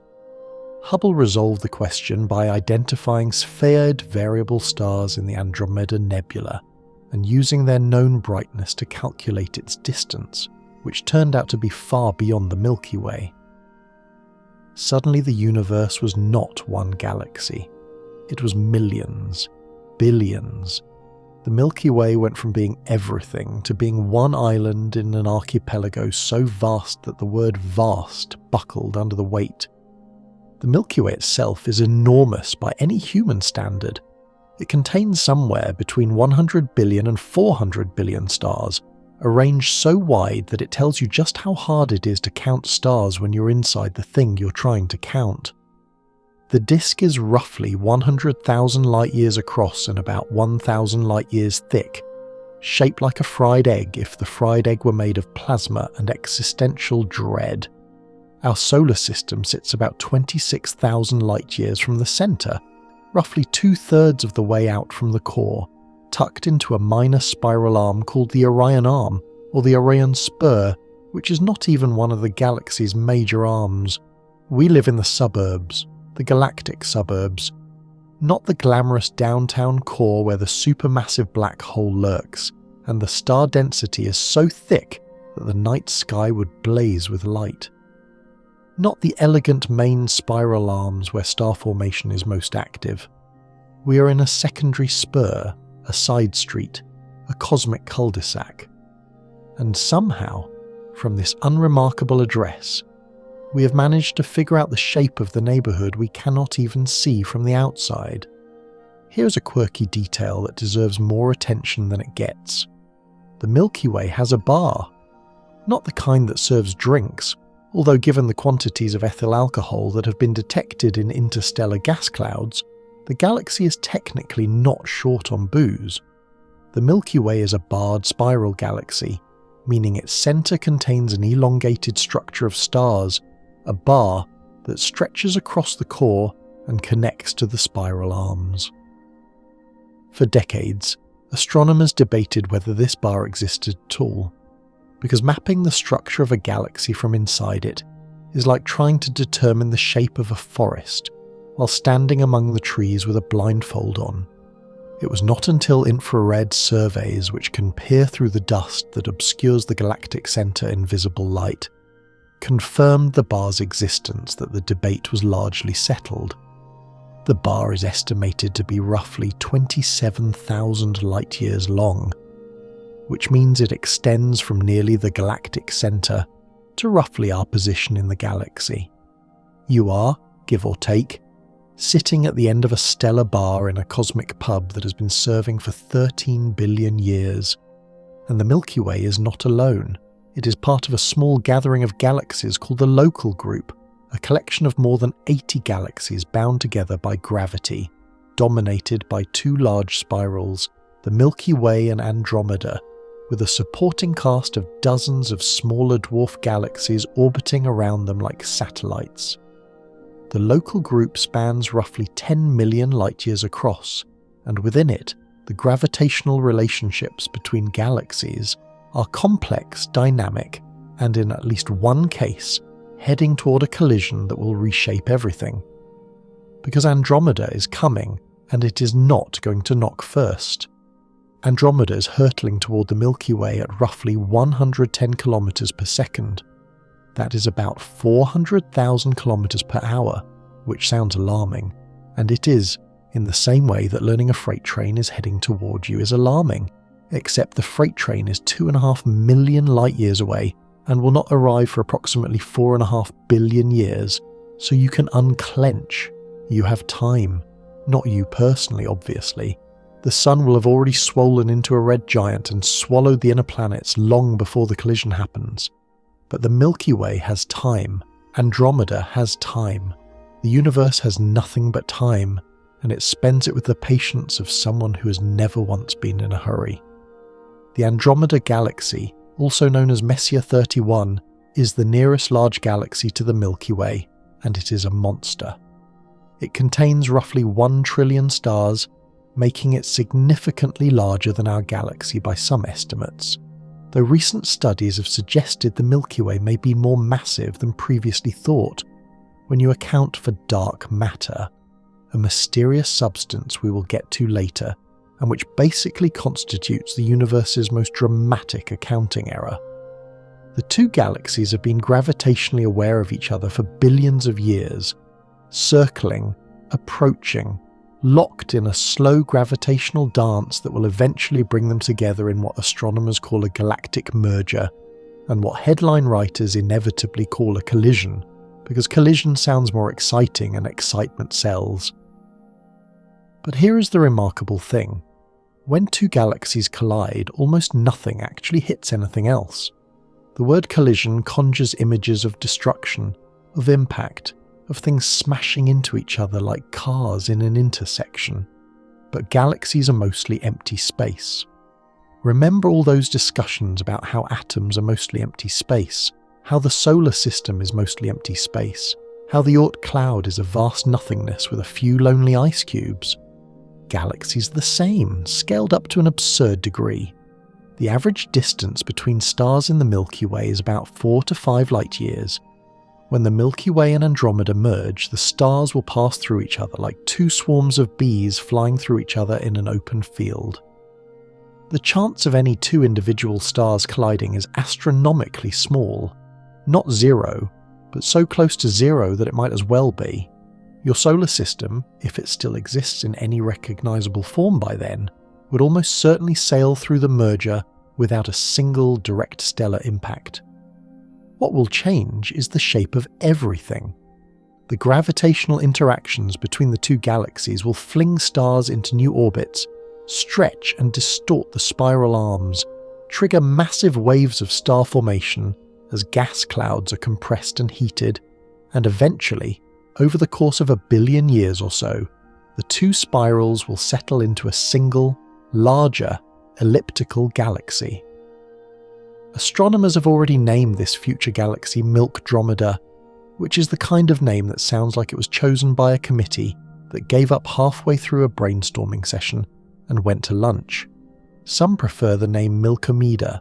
Neither is particularly dignified, but the galaxy itself will be spectacular. A vast, rounded swarm of stars far larger than either of its parents. The Persian astronomer Abd al-Rahman al-Sufi was the first person known to have recorded the Andromeda Galaxy in writing. In his book of fixed stars, completed around 964 of the Common Era, he described it as a small cloud in the constellation of Andromeda. For nearly 1,000 years after al-Sufi's observation, Andromeda remained just that, a smudge, a curiosity, a faint patch of light that nobody could explain. It was not until Hubble's work in the 1920s, as we mentioned, that Andromeda was confirmed to be a separate galaxy entirely, millions of light-years distant, containing billions upon billions of its own stars.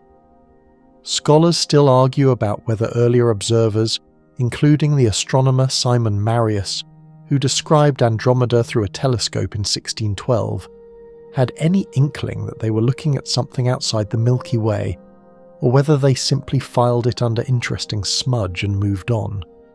The history of astronomy is littered with observations that were made centuries before anyone understood what they meant, which is either poetic or frustrating, depending on your tolerance for delayed gratification. Here is a quirky thought experiment that physicists enjoy. If you were standing on a planet in the Milky Way during the merger, the night sky would transform. Right now, the Milky Way appears as a faint band of light across the sky, the combined glow of billions of distant stars seen edge on from within the disk. During the merger, Andromeda's stars would fill the sky. You would see vast streams of stars arcing overhead, new patterns, new densities of light, a sky so crowded with stars that the concept of constellations would become meaningless. It would be, by every account, stunningly beautiful. Simulations of the merger run on supercomputers that track the gravitational interactions of millions of simulated stars, produce images of breathtaking elegance, great tidal tails of stars flung outward like luminous ribbons, bridges of stars connecting the two cores as they spiral around each other, bursts of blue light from newly forming stars ignited by the compression of gas clouds. It would be the most magnificent show in the history of this corner of the universe, and no human eyes will ever see it. Unless, of course, our descendants figure out how to survive the sun's expansion, migrate to another star system, and stick around for another 4 billion years, which feels like a lot to ask but is technically not off the table. And Milkdromeda, when it finally settles, will not be alone. It will be one galaxy among thousands in a much larger structure, because galaxies do not exist in isolation. They cluster, they gather, they form groups and clusters and superclusters that stretch across hundreds of millions of light years, and the scale is about to leave our comfortable neighbourhood entirely. You are now so far from your pillow that the concept of distance has started to feel like a joke someone keeps telling with a straight face. We have left the Milky Way behind. We have acknowledged that Andromeda is on its way like a dinner guest who RSVP'd 4 billion years early. And now we are pulling back further into a realm where individual galaxies stop being the main characters and start being extras in something much, much larger.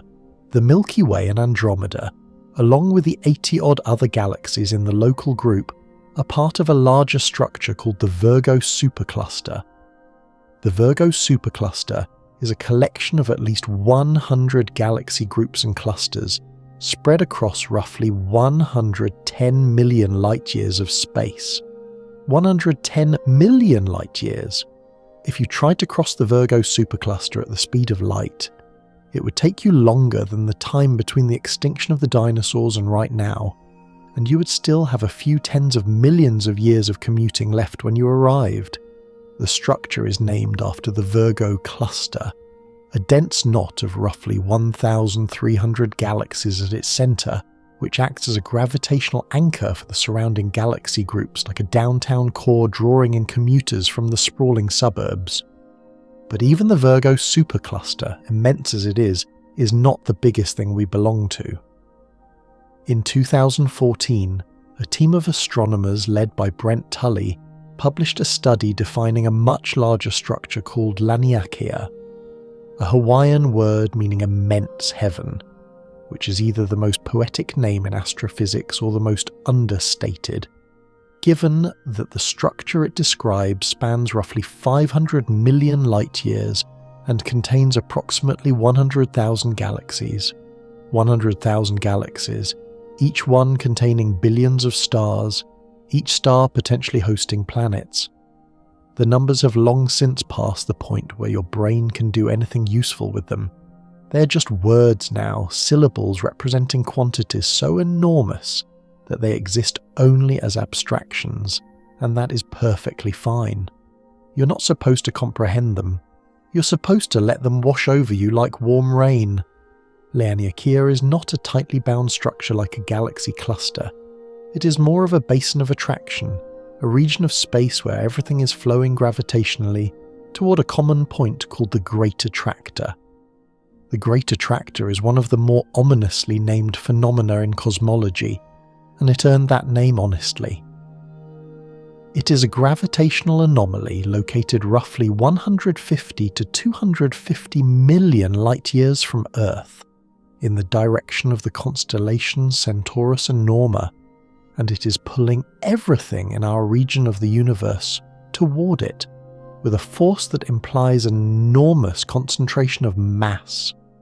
The problem is that the Great Attractor sits behind the zone of avoidance, the thick band of dust and stars in the plane of the Milky Way that blocks our view of what lies beyond. For decades, astronomers could detect the gravitational influence of the Great Attractor, but could not see what was causing it, which is the astrophysical equivalent of feeling something pulling on your leg in dark water and not being able to look down. Scholars still argue about the precise nature of the Great Attractor.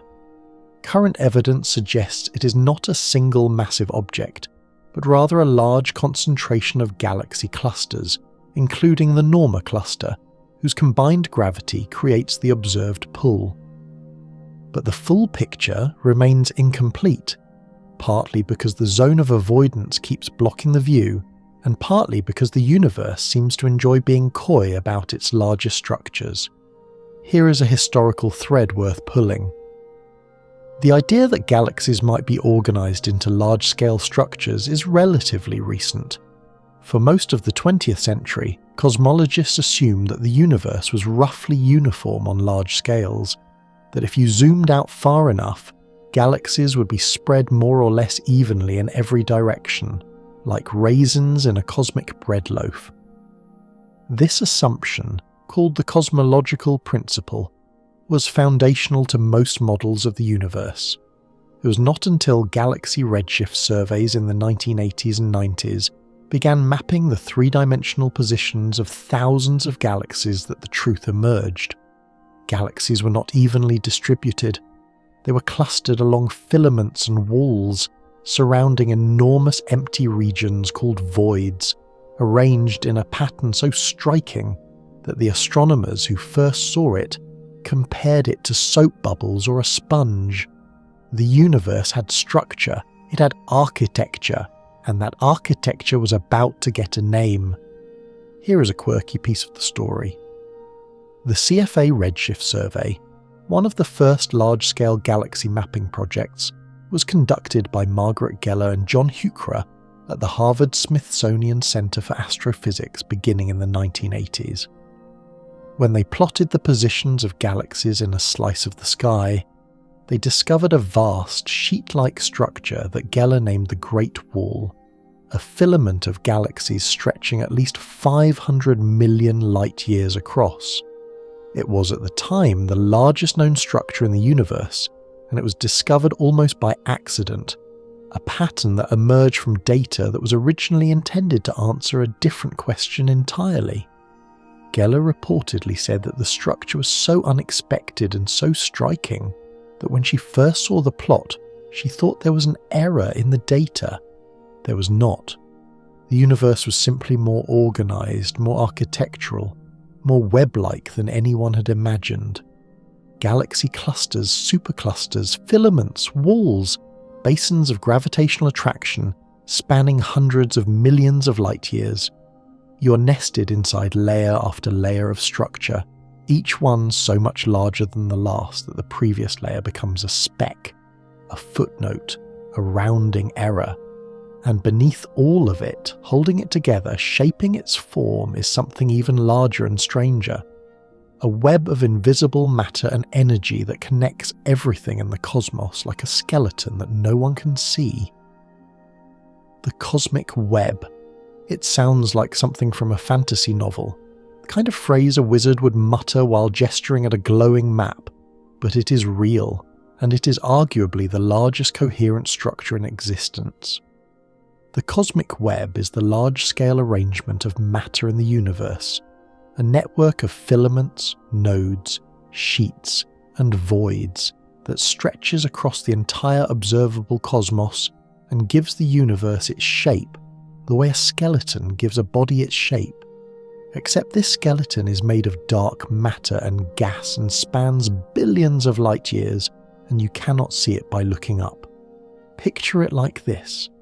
Imagine blowing a dense cluster of soap bubbles, hundreds of them, pressed together so their walls touch and merge. The places where the bubble walls intersect form thin lines, and the places where multiple lines converge form small knots. Now scale that up to the size of the observable universe. The thin walls are sheets of galaxies. The lines where walls intersect are filaments, long stringy concentrations of matter along which galaxies are strung like beads on a thread. The knots where filaments converge are galaxy clusters, the densest, most gravitationally bound structures in the cosmos. And the interiors of the bubbles, the vast rounded spaces enclosed by the walls and filaments, are voids. Cosmic voids, the emptiest places that exist. And when we say empty, we mean it in a way that redefines the word. A cosmic void is not like an empty room. An empty room still has air, dust, stray photons bouncing off the walls, a spider in the corner judging you. A cosmic void is a region of space tens of millions or even hundreds of millions of light years across that contains almost nothing. Not nothing in the casual conversational sense, nothing in the astrophysical sense. The density of matter inside a void can be as low as 1/10 the average density of the universe, which is already spectacularly low to begin with. Some voids contain a handful of lonely galaxies, scattered so sparsely that a civilization living in one of those galaxies might look out at the sky and see almost no other galaxies at all. Their night sky would be terrifyingly dark. They would have no nearby neighbours, no galaxy clusters to study, no cosmic web to map. Their cosmology would be quite literally impoverished. They might look up and conclude that their galaxy was all there was, a single island of light in an infinite ocean of nothing, and they would be wrong, but they would have no way of knowing it. The Bootes void, discovered in 1981, is one of the largest known voids in the universe, stretching roughly 330 million light-years across. To put that in perspective, you could fit several superclusters inside it and still have room for uncomfortable silence. Inside the Bootes void, astronomers have found only about 60 galaxies, which sounds like a lot until you consider that a region of that size should contain roughly 2,000 based on average cosmic density. 60 galaxies in a space that large is essentially a ghost town. A cosmic neighbourhood where the houses are separated by millions of light-years of pure emptiness and no one is borrowing sugar from anyone. Here is the historical detail that anchors this in human discovery. The existence of the cosmic web was predicted theoretically before it was observed. In the 1970s and 80s, cosmologists running early computer simulations of the universe's evolution found that matter, starting from the tiny density fluctuations left over from the Big Bang, would naturally collapse along filaments and sheets under the influence of gravity, creating a web-like pattern. These simulations were crude by modern standards, limited by the computing power of the time, but they nailed the basic structure. When observational surveys like the CFA Redshift Survey and later the Sloan Digital Sky Survey began mapping galaxies in 3 dimensions, the predicted web appeared exactly as the simulations had foretold. Theory and observation matched with an elegance that is rare in science, and deeply satisfying when it happens. The universe looked exactly the way the math said it should, which is either a triumph of human intelligence or a sign that the universe is following a script, and either interpretation is slightly unnerving. Scholars still argue about the details of the cosmic web's formation and evolution. How exactly do filaments form and grow? What determines the size and shape of voids? How does gas flow along filaments and feed the growth of galaxies at the nodes? These are active research questions, the kind that fill academic journals and fuel careers, and the answers are coming in slowly, painstakingly, through a combination of ever larger simulations and ever more detailed observations. The Illustris and Illustris TNG simulations, among the most ambitious computational projects in astrophysics, model the evolution of the cosmic web from the early universe to the present day, tracking the behaviour of dark matter, gas, stars and black holes across billions of years of simulated time. The results are hauntingly beautiful, producing images of the cosmic web that look like neural networks. like branching rivers seen from space, like the mycelium threads of a vast fungal network spreading through soil. The resemblance to biological structures is coincidental but persistent, and it has inspired more than a few popular science articles with titles like "The Universe Looks Like a Brain," which is the kind of observation that is technically correct and philosophically dizzying. Here is the quirky kicker. The cosmic web is not static, it is evolving. Filaments are growing thicker as matter flows along them toward cluster nodes. Voids are expanding as the matter within them drains away. The whole structure is alive in the slowest possible sense, changing on timescales of billions of years, reshaping itself under the influence of gravity and the mysterious force that is pushing the universe apart. Because the web, massive and intricate as it is, exists within a larger context. It fills the observable universe, and the observable universe has an edge, a boundary, a limit to how far we can see, and that limit is both larger and stranger than anything we have discussed so far. The observable universe has an edge, but it is not the kind of edge you can walk up to and peer over. It is not a wall, it is not a fence, it is not a velvet rope with a bouncer who checks your credentials. The edge of the observable universe is a horizon, and like all horizons, it is defined not by what is there, but by what you can see from where you are standing. Or, in your case, lying down. The observable universe is the region of space from which light has had time to reach you since the Big Bang, roughly 13.8 billion years ago. Beyond that horizon, there may be more universe, possibly infinitely more, but its light has not arrived yet. And given the way things are going, some of it never will. Now here is the part that snags people every time. The universe is approximately 13.8 billion years old. Light has been travelling since the earliest moments of the cosmos. So you might reasonably assume that the observable universe is 13.8 billion light-years in radius. Simple math. Age times speed of light equals distance. Except that is wrong. And the reason it is wrong is one of the most counterintuitive facts in all of cosmology. The observable universe is not 13.8 billion light-years in radius. It is approximately 46.5 billion light-years in radius. The diameter of the observable universe is roughly 93 billion light-years. That is almost 7 times larger than the naive calculation suggests. And if your brain just quietly excused itself from the conversation, that is a normal and healthy response. The reason for this discrepancy is the expansion of space itself. Space has been expanding since the Big Bang, not expanding into something, not pushing outward against some external boundary. Space itself is stretching, the distances between objects increasing over time, like dots drawn on a balloon that is being inflated. The light from the most distant objects we can see left its source about 13.8 billion years ago. But while that light was travelling toward us, the space between us and the source was expanding. The source was moving away from us, carried by the expansion of space, and by the time the light finally arrives, the source is now much farther away than it was when the light departed.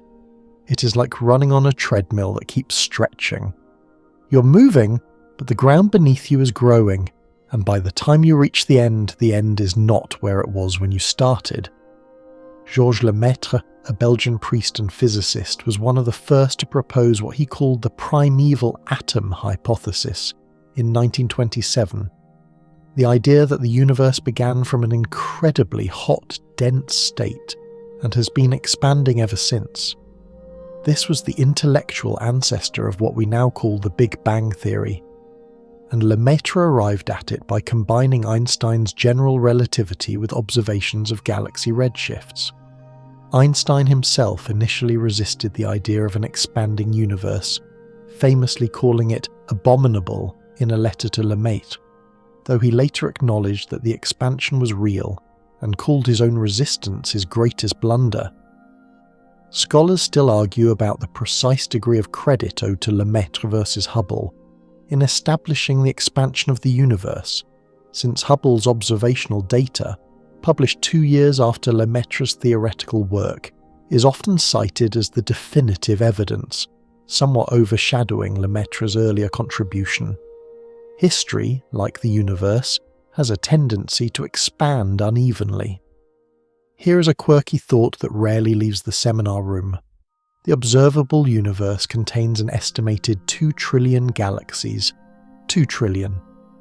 That number was revised upward in 2016 from the previous estimate of about 200 billion, based on deep surveys and mathematical modelling that suggested the vast majority of galaxies in the universe are too faint and too distant to be directly observed with current telescopes. 2 trillion galaxies, each containing billions or hundreds of billions of stars, each star potentially hosting planets, all of it spread across 93 billion light-years of space. The total number of stars in the observable universe is estimated to be around 200 billion trillion, which is a 2 followed by 23 zeros, which is more than the number of grains of sand on Earth, more than the number of seconds that have elapsed since the Big Bang, more than any quantity you have ever personally encountered or ever will. And yet all of that, every galaxy, every star, every planet, every cosmic web filament, every void, every black hole, every neutron star, every grain of sand, and every atom in every grain of sand, all of it makes up less than 5% of the total stuff in the universe. Less than 5%. The overwhelming majority of the universe is made of things we cannot see, cannot touch, and do not understand. The visible, tangible, luminous universe, the part that contains everything you have ever known or experienced, is a thin garnish on a plate whose main ingredients are invisible. That 5% is ordinary matter, the stuff made of atoms, you, your bed, your planet, the stars. The other 95% is split between 2 deeply mysterious components. Roughly 27% is dark matter, a substance that exerts gravitational influence but does not interact with light, making it utterly invisible. And roughly 68% is dark energy, a force or property of space that is driving the universe's expansion to accelerate. Together, dark matter and dark energy dominate the cosmos, and we have no confirmed understanding of what either of them actually is. We are, in the most humbling sense, ignorant of 95% of everything that exists. You lie there in the dark 5% of the universe looking up at the other 95% and squinting. And that invisible scaffolding, the dark matter, is where we are going next.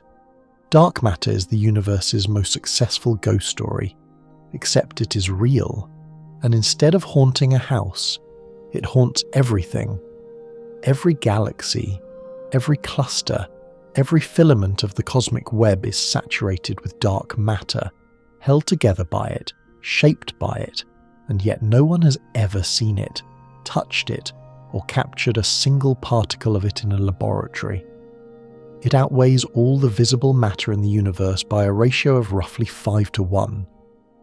For every kilogram of atoms, of protons and neutrons and electrons, of the stuff that makes up you and your bed and the stars, there are approximately 5 kilograms of dark matter doing something mysterious nearby. You are swimming in it right now. Dark matter is passing through your body, through the earth, through the walls of your room at this very moment, and neither you nor it notices, because dark matter does not interact with light or with ordinary matter in any way except through gravity. It is gravitationally clingy and electromagnetically invisible, which makes it the universe's most frustrating houseguest. The story of dark matter begins in the 1930s, with a Swiss astronomer named Fritz Zwicky, who had a reputation for being brilliant, abrasive, and spectacularly undiplomatic. Zwicky was studying the Coma Cluster, a massive collection of galaxies about 320 million light-years from Earth, and he noticed something troubling. The galaxies in the cluster were moving too fast. Based on the visible mass of the cluster, the amount of matter he could see in the form of luminous galaxies and hot gas, there was not nearly enough gravity to hold the cluster together. The galaxies should have been flying apart. They were not. Zwicky concluded that there must be a large amount of unseen matter providing the additional gravitational glue, and he called it dunkle Materie, German for dark matter. His colleagues largely ignored him, partly because the result was strange and partly because Zwicky had a gift for alienating people. He reportedly called his fellow astronomers spherical bastards, meaning they were bastards no matter which direction you looked at them from, which is both mathematically elegant and socially catastrophic. It was not until the 1970s that dark matter received its definitive observational support.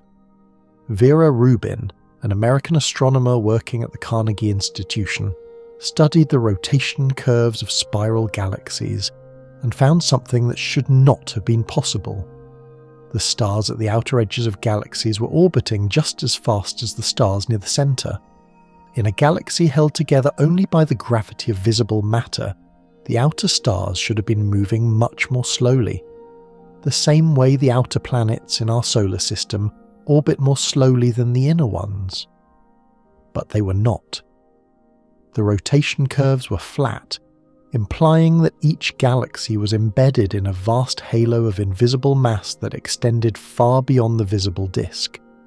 Rubin's work, combined with similar findings from Kent Ford and others, transformed dark matter from Zwicky's eccentric idea into one of the central pillars of modern cosmology.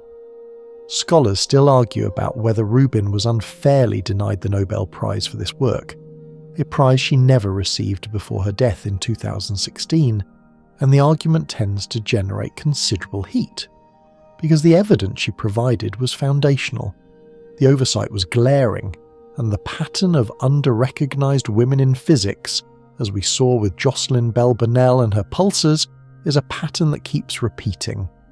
Here is what makes dark matter so maddening. We know it is there. The evidence is overwhelming. Galaxy rotation curves, the behaviour of galaxy clusters, the bending of light by gravitational lensing, the structure of the cosmic web, the patterns in the cosmic microwave background radiation. All of it points to a universe dominated by a form of matter that we cannot directly detect. Multiple independent lines of evidence converge on the same conclusion. Dark matter is real, it is abundant, and it shaped the universe we see. And yet, despite decades of searching, no experiment has definitively captured a dark matter particle. Here is a quirky and slightly maddening detail about the search. Deep underground, in laboratories shielded from cosmic rays by kilometers of rock, physicists have built extraordinarily sensitive detectors designed to register the faintest possible interaction between a dark matter particle and an atom of ordinary matter.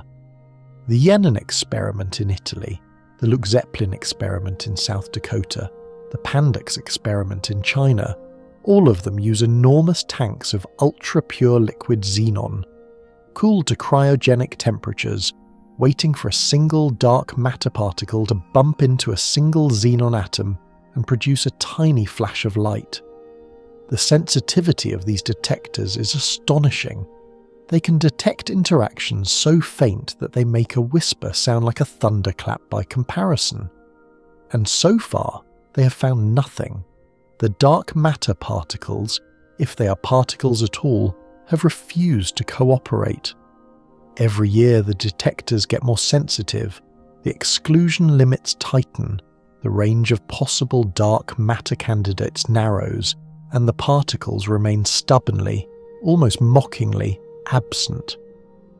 Some physicists have begun to wonder whether dark matter is particles at all. Alternative theories propose that what we interpret as dark matter might be a modification of gravity itself, that our understanding of how gravity works on galactic scales is incomplete, and the observed effects could be explained by tweaking the equations rather than adding invisible stuff. Modified Newtonian dynamics, or MOND, is the most prominent of these alternatives, and it has had some successes in explaining galaxy rotation curves without invoking dark matter.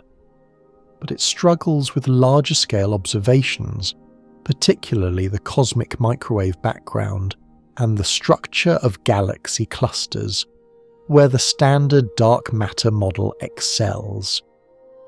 The debate continues, politely in journals, less politely at conferences, and the universe offers no comment. You lie still, surrounded by something you cannot see, held in place by something you cannot name, and if dark matter is the invisible skeleton of the cosmos, dark energy is the invisible force pulling that skeleton apart. Something is pushing the universe apart, and it is winning. Not slowly, not gently, not with the tentative nudge of a suggestion. It is winning decisively, accelerating the expansion of the cosmos with a force that increases as the universe gets larger, which means the bigger space gets, the faster it grows, which means it will keep getting faster forever, or at least for as long as forever remains a meaningful concept, which, given what dark energy might eventually do to the fabric of reality, may not be as long as you would hope. Dark energy makes up roughly 68% of the total energy content of the universe. Let that settle. More than 2/3 of everything that exists in terms of energy is this mysterious, invisible, poorly understood force that permeates all of space and drives it to expand at an accelerating rate.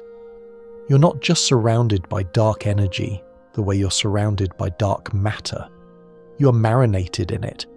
Every cubic meter of space contains a small but non-zero amount of dark energy, and because there are a lot of cubic meters in the universe, the cumulative effect is staggering.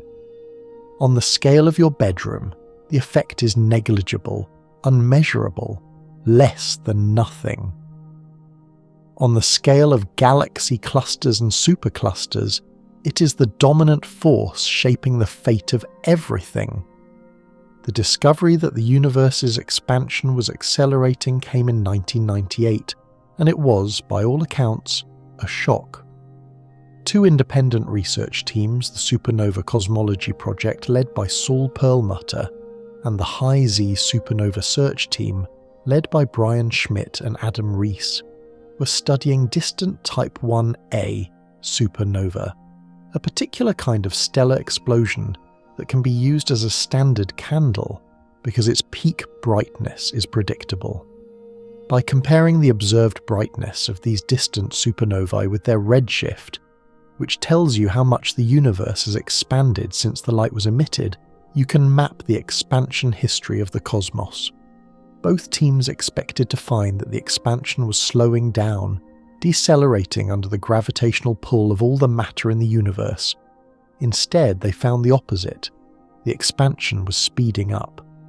The distant supernovae were dimmer than expected, meaning they were farther away than expected, meaning space had expanded more than it should have if gravity were the only game in town. Something was pushing, and pushing hard. Perlmutter, Schmidt and Rees shared the Nobel Prize in Physics in 2011 for this discovery, which reshaped cosmology overnight and left physicists with a problem so large that it has dominated the field ever since. The problem is simply this. We do not know what dark energy is. We know what it does. We can measure its effects with exquisite precision.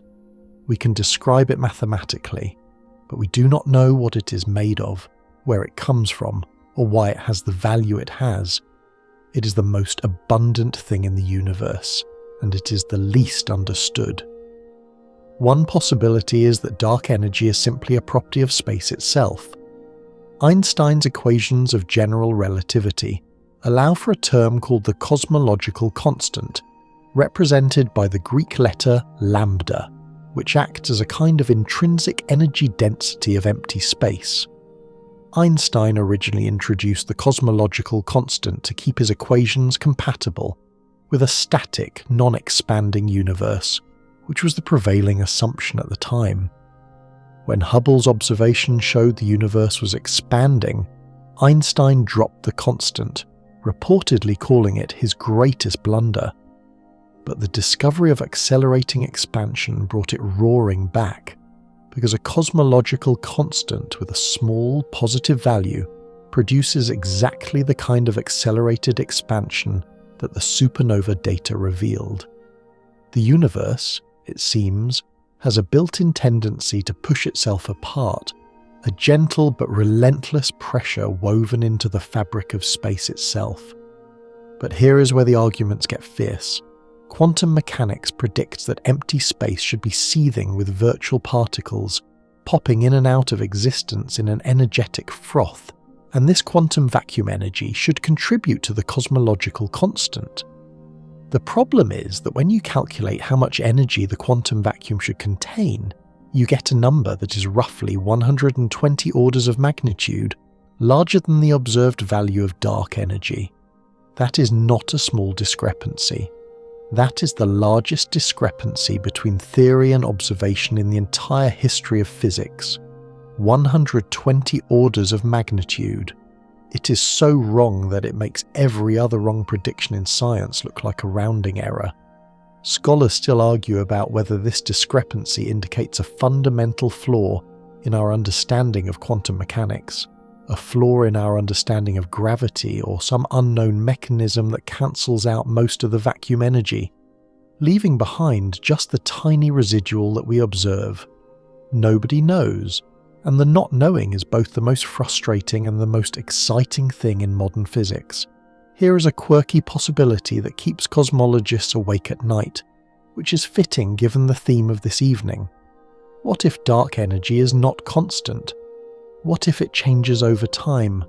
A dynamic form of dark energy, sometimes called quintessence, would evolve as the universe ages, potentially growing stronger or weaker. If it grows stronger, the expansion could eventually accelerate to the point where it tears apart galaxy clusters, then galaxies, then solar systems, then planets, then atoms, in a catastrophic event called the Big Rip. If it weakens, the expansion might slow and even reverse, leading to a collapse. Current observations are consistent with a cosmological constant, but the error bars are still wide enough to accommodate dynamic models. The fate of the entire universe, every star, every galaxy, every atom, may depend on whether a single number is precisely constant or varies by a tiny amount, and we do not yet have the instruments to tell the difference. You breathe in, you breathe out. 68% of the universe is something we cannot explain, doing something we cannot stop, determining a future we cannot predict. And if that were not enough existential seasoning for one evening, some physicists think this might not even be the only universe. The multiverse. It is one of those ideas that sounds like it escaped from a comic book and wandered into a physics department by accident, except that multiple serious, credentialed, peer-reviewed physicists take it seriously, and the arguments for it, while speculative, are rooted in real mathematics rather than wishful thinking. The possibility that our universe is not alone, that it might be one of an enormous, possibly infinite number of universes, each with its own physical laws, its own constants, its own version of everything, is one of the most thrilling and most controversial ideas in modern science. It is also, conveniently, the kind of idea that pairs well with lying in bed and staring at the ceiling while your sense of reality gently liquefies. There are several versions of the multiverse hypothesis, and they emerge from different areas of physics, which is either reassuring or alarming depending on how you feel about multiple independent roads, all leading to the same bizarre destination. The first and perhaps most grounded version comes from inflationary cosmology, the theory of cosmic inflation, proposed by Alan Guth in 1980 and refined by Andre Linde. Paul Steinhardt and others suggest that in the very first fraction of a second after the Big Bang, the universe underwent an unimaginably rapid expansion. ballooning from something smaller than a proton to something larger than the observable universe in a time span so short that it makes a nanosecond look like a geological epoch. Inflation solves several deep problems in cosmology, explaining why the universe is so flat, so uniform, and so lacking in certain exotic relics that earlier theories predicted should be everywhere. But inflation has a strange consequence. In many versions of the theory, inflation does not stop everywhere at once. It stops in patches, creating bubble universes, each one a vast, self-contained cosmos with its own Big Bang, its own expansion, its own physical properties. Our universe would be one such bubble, floating in an eternally inflating background, surrounded by an infinite number of other bubbles, each one a universe in its own right, most of them forever beyond our ability to observe, contact, or even confirm. This is the eternal inflation multiverse, and Andre Linde, one of its most vocal proponents, has spent decades arguing that it is not just a possibility but a natural, almost inevitable consequence of the physics. Scholars still argue about whether eternal inflation is a genuine prediction or an artifact of theoretical assumptions that may not hold up under scrutiny, and the debate shows no sign of resolution, partly because testing the idea experimentally may be fundamentally impossible. The second version comes from quantum mechanics, specifically from the many worlds interpretation proposed by Hugh Everett in 1957. In standard quantum mechanics, a particle exists in a superposition of states until it is measured, at which point the superposition collapses into a single outcome. The many worlds interpretation says no collapse happens. Instead, every possible outcome occurs, each in its own branch of reality. Every time a quantum measurement is made, the universe splits silently and completely into as many copies as there are possible outcomes. In one branch, the particle goes left. In another, it goes right. In one branch, you decided to read this before bed. In another, you watched a cooking video instead and are currently learning about soufflés. The number of branches is incomprehensible, growing exponentially with every quantum event in the universe, which means the number of parallel realities is not just large but effectively infinite. Everett was a graduate student when he proposed this, and his advisor, the legendary physicist John Wheeler, supported the idea, but the broader physics community largely ignored it for decades. Everett left academia, went into defense consulting, and died in 1982 without seeing his interpretation gain the mainstream traction it enjoys today. History gave him the credit. Physics just took its time. Here is a quirky wrinkle in the multiverse story. The string theory landscape, an entirely separate strand of theoretical physics, also points toward a multiverse.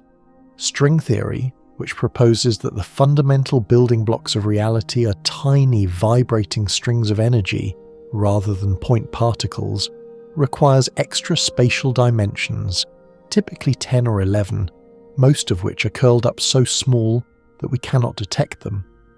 The way these extra dimensions are compacted determines the physical laws and constants of the resulting universe, and the number of possible compactifications is estimated at roughly 10 to the power of 500. That is a 1 followed by 500 zeros, a number so large that writing it out would fill pages and still mean nothing to your intuition. Each compactification corresponds to a different possible universe, with different laws of physics, different particle masses, different forces. Our universe, with its specific set of constants that happen to allow atoms, chemistry, stars, and sleepy humans listening to YouTube videos, would be just 1 out of 10 to the 500 possibilities. Most of those other possibilities would produce universes that are sterile, lifeless, unrecognizable, filled with physics so alien that the word physics barely applies. And this is where the anthropic principle enters, tiptoeing in like a philosophical cat. The anthropic principle, in its simplest form, says that we observe the universe to have the properties it has, because if it had different properties, we would not be here to observe it. This is either a profound insight or a tautology dressed in a lab coat, and the debate about which it is has been running for decades with no clear winner. If the multiverse is real, the anthropic principle becomes a selection effect. We find ourselves in a universe compatible with life, not because our universe is special, but because only life-compatible universes produce observers who ask the question. It is like a puddle marvelling at how perfectly the hole in the ground fits its shape, an analogy the writer Douglas Adams used with characteristic precision. You lie there, one possible version of you in one possible universe in one possible bubble, in an eternally inflating background of infinite potential realities. Or you lie there in the only universe there is, and the multiverse is a beautiful mathematical mirage. Nobody knows. And somehow, not knowing is the coziest feeling of all tonight, because it means the story is not finished. Everything ends. That is not a grim statement tonight, just a quiet one, offered in the same tone you might use to note that the candle on the nightstand has almost burned down. Everything ends, and the universe is no exception. Though the timescales involved make the word eventually feel like it needs to sit down and catch its breath. The universe has been around for 13.8 billion years, and depending on which ending you prefer, it has somewhere between trillions and googles of years left, which is either comforting or terrifying, and tonight we're going to lean toward comforting because you have been very patient, and you deserve a soft landing. There are three main candidates for how the universe ends, and physicists have given them names that range from the poetic to the vaguely threatening. The first is heat death, also called the Big Freeze, and it is the most widely accepted scenario based on current observations. If dark energy continues to drive the expansion of the universe at its current rate, the cosmos will keep expanding forever. Galaxies will drift apart, carried by the swelling of space until each galaxy group is isolated, surrounded by a horizon of darkness beyond which nothing can be seen or reached. Within each galaxy, stars will continue to burn, but not forever. The last stars to form will be red dwarfs, those slow-burning misers we met earlier, the ones that can last for trillions of years. But even they will eventually exhaust their hydrogen and fade. The last red dwarf will gutter out perhaps 100 trillion years from now, and after that, the universe will contain only stellar remnants. White dwarfs cooling toward absolute zero. Neutron stars spinning down to stillness. Black holes drifting through the dark. And then, over timescales so long that they make 100 trillion years look like a coffee break, even these remnants will decay. Freeman Dyson, the physicist and mathematician, explored the far future of the universe in a landmark paper in 1979, proposing that life and intelligence might survive indefinitely by adapting to ever lower energy levels, thinking ever more slowly, stretching each thought across eons. It was an optimistic vision, a refusal to accept that consciousness must end when the stars do. Scholars still argue about whether Dyson's scenario is physically plausible, particularly in light of the accelerating expansion driven by dark energy, which may eventually isolate all matter so thoroughly that even Dyson's slow-thinking civilizations could not persist. But the paper remains a beautiful thought experiment, a protest against entropy filed in the language of thermodynamics. The black holes will be the last macroscopic objects to survive, and even they are not immortal. Stephen Hawking showed in 1974 that black holes emit a faint thermal radiation, now called Hawking radiation, caused by quantum effects near the event horizon. This radiation carries away energy, and over incomprehensible timescales, a black hole will slowly evaporate, shrinking atom by atom until it finally vanishes in a tiny burst of particles. a stellar mass black hole would take roughly 10 to the power of 67 years to evaporate. A supermassive black hole, the kind sitting at the centre of a galaxy, would take perhaps 10 to the power of 100 years. That is a 1 followed by 100 zeros, a number called a googol, a number so vast that it dwarfs the current age of the universe the way the current age of the universe dwarfs the blink of an eye. And after the last black hole evaporates, there will be nothing left but a thin, cooling soup of photons and elementary particles, drifting through an ever-expanding void, approaching but never quite reaching absolute zero. This is heat death, not a bang, not a crash. A slow, quiet fade into maximum entropy, the universe reaching its final state of perfect, featureless equilibrium, where nothing interesting can ever happen again. The second candidate is the Big Rip, and it is considerably more dramatic. If dark energy is not constant but instead grows stronger over time, the expansion of space will eventually accelerate past every binding force in nature. First, galaxy clusters will be torn apart, then individual galaxies, then solar systems, then planets, then atoms. The fabric of space itself will stretch faster than any force can hold matter together, and in the final fractions of a second, every particle in the universe will be ripped from every other particle in a crescendo of destruction that makes supernovae look like sighs. The Big Rip, if it happens, would occur perhaps 20 to 50 billion years from now, depending on the model.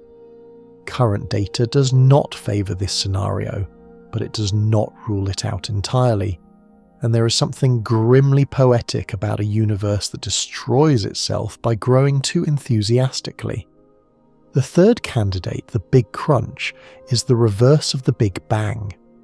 If the expansion of the universe were to slow, stop and reverse, gravity would pull everything back together, compressing the cosmos into a single, unimaginably hot, dense point, essentially running the Big Bang in reverse. For much of the 20th century, this was considered a plausible outcome, but the discovery of dark energy and accelerating expansion has made it the least favoured scenario. Unless dark energy weakens or reverses in ways we do not currently expect, the Big Crunch is off the table. Some theorists have proposed that a Big Crunch could be followed by a new Big Bang, a cyclical universe endlessly expanding and contracting like a cosmic heartbeat. But this idea, while elegant, remains speculative. Here is the quirky footnote to all this cosmic eschatology. The word entropy, which governs the ultimate fate of the universe, was coined by the German physicist Rudolf Clausius in 1865, and he deliberately chose a word that sounded like energy, because he wanted the concepts to be discussed together. Entropy, in the simplest terms, is a measure of disorder, of how spread out energy is, of how close a system is to equilibrium. The second law of thermodynamics says entropy always increases in a closed system, and the universe is the ultimate closed system. Everything runs down, everything spreads out, everything cools, and in the end, the universe will reach a state where entropy is maximized and nothing further can change. The lights go out, not with drama, but with the softest possible exhale. And yet, here you are, in the brief luminous window between the bang and the dark, atoms have organized themselves into someone who can contemplate both. You're still here.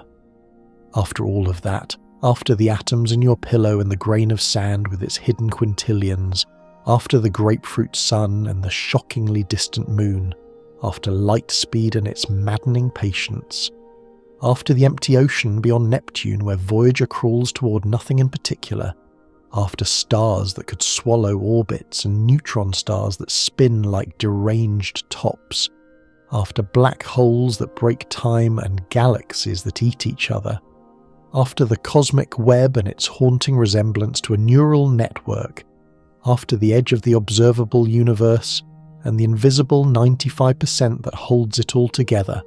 After the multiverse and its infinite maybe, after the 3 quiet ways everything might end, you are still here, in your bed, on a small planet, orbiting a medium star, in the suburbs of a cannibal galaxy, inside a supercluster named after an immense heaven, drifting through a cosmos that is 95% mystery and 100% indifferent to whether you remembered to set your alarm.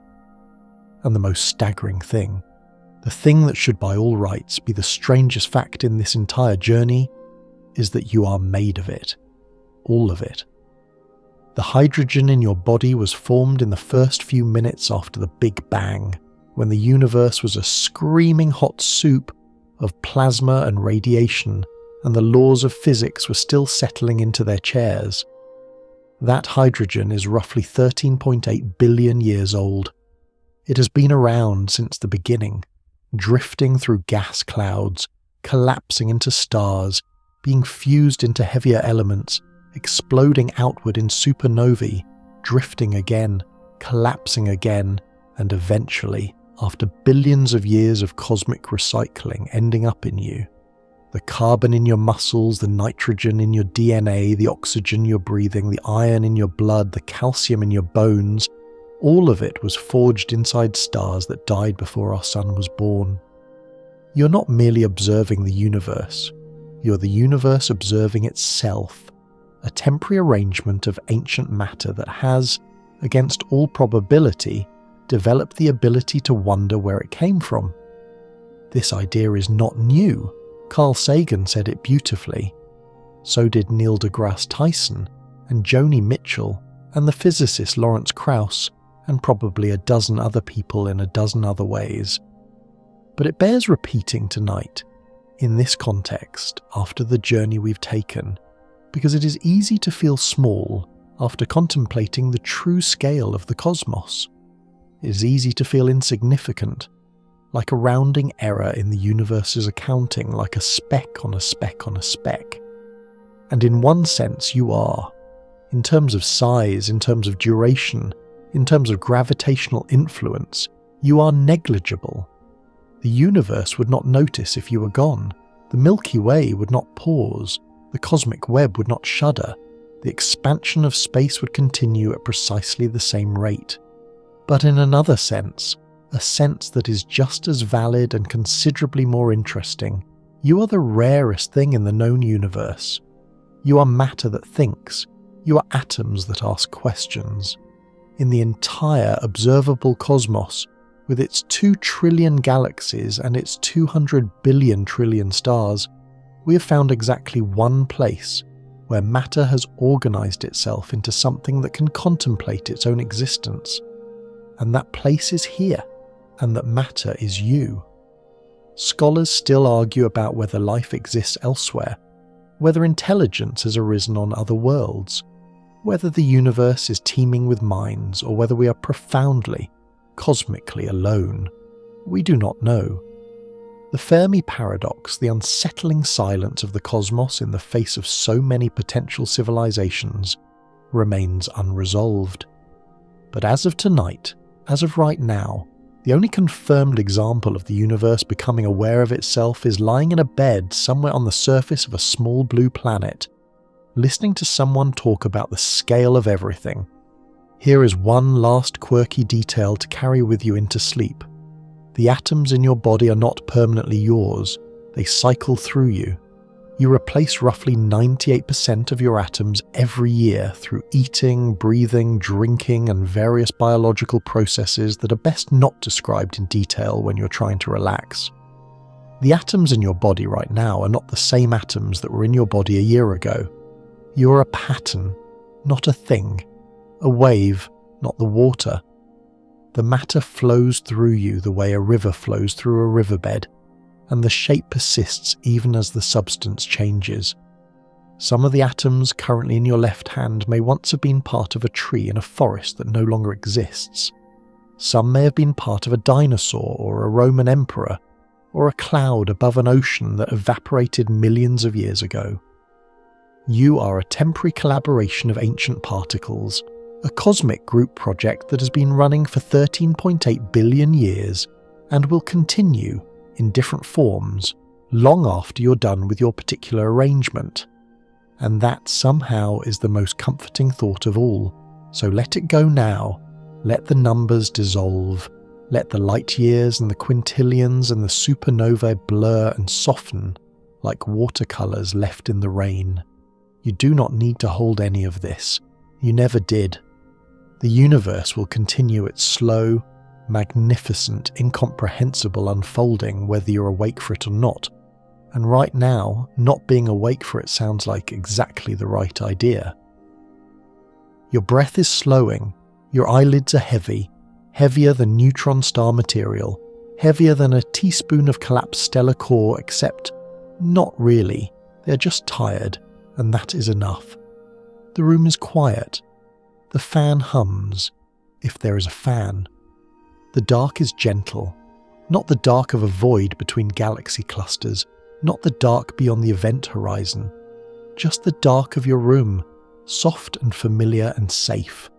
The stars are still out there, the galaxies are still turning, the cosmic web is still shimmering in the invisible frequencies, the universe is still expanding, still accelerating, still doing whatever dark energy tells it to do, and you are part of it, a small part, a beautiful part, a part that is allowed now to rest.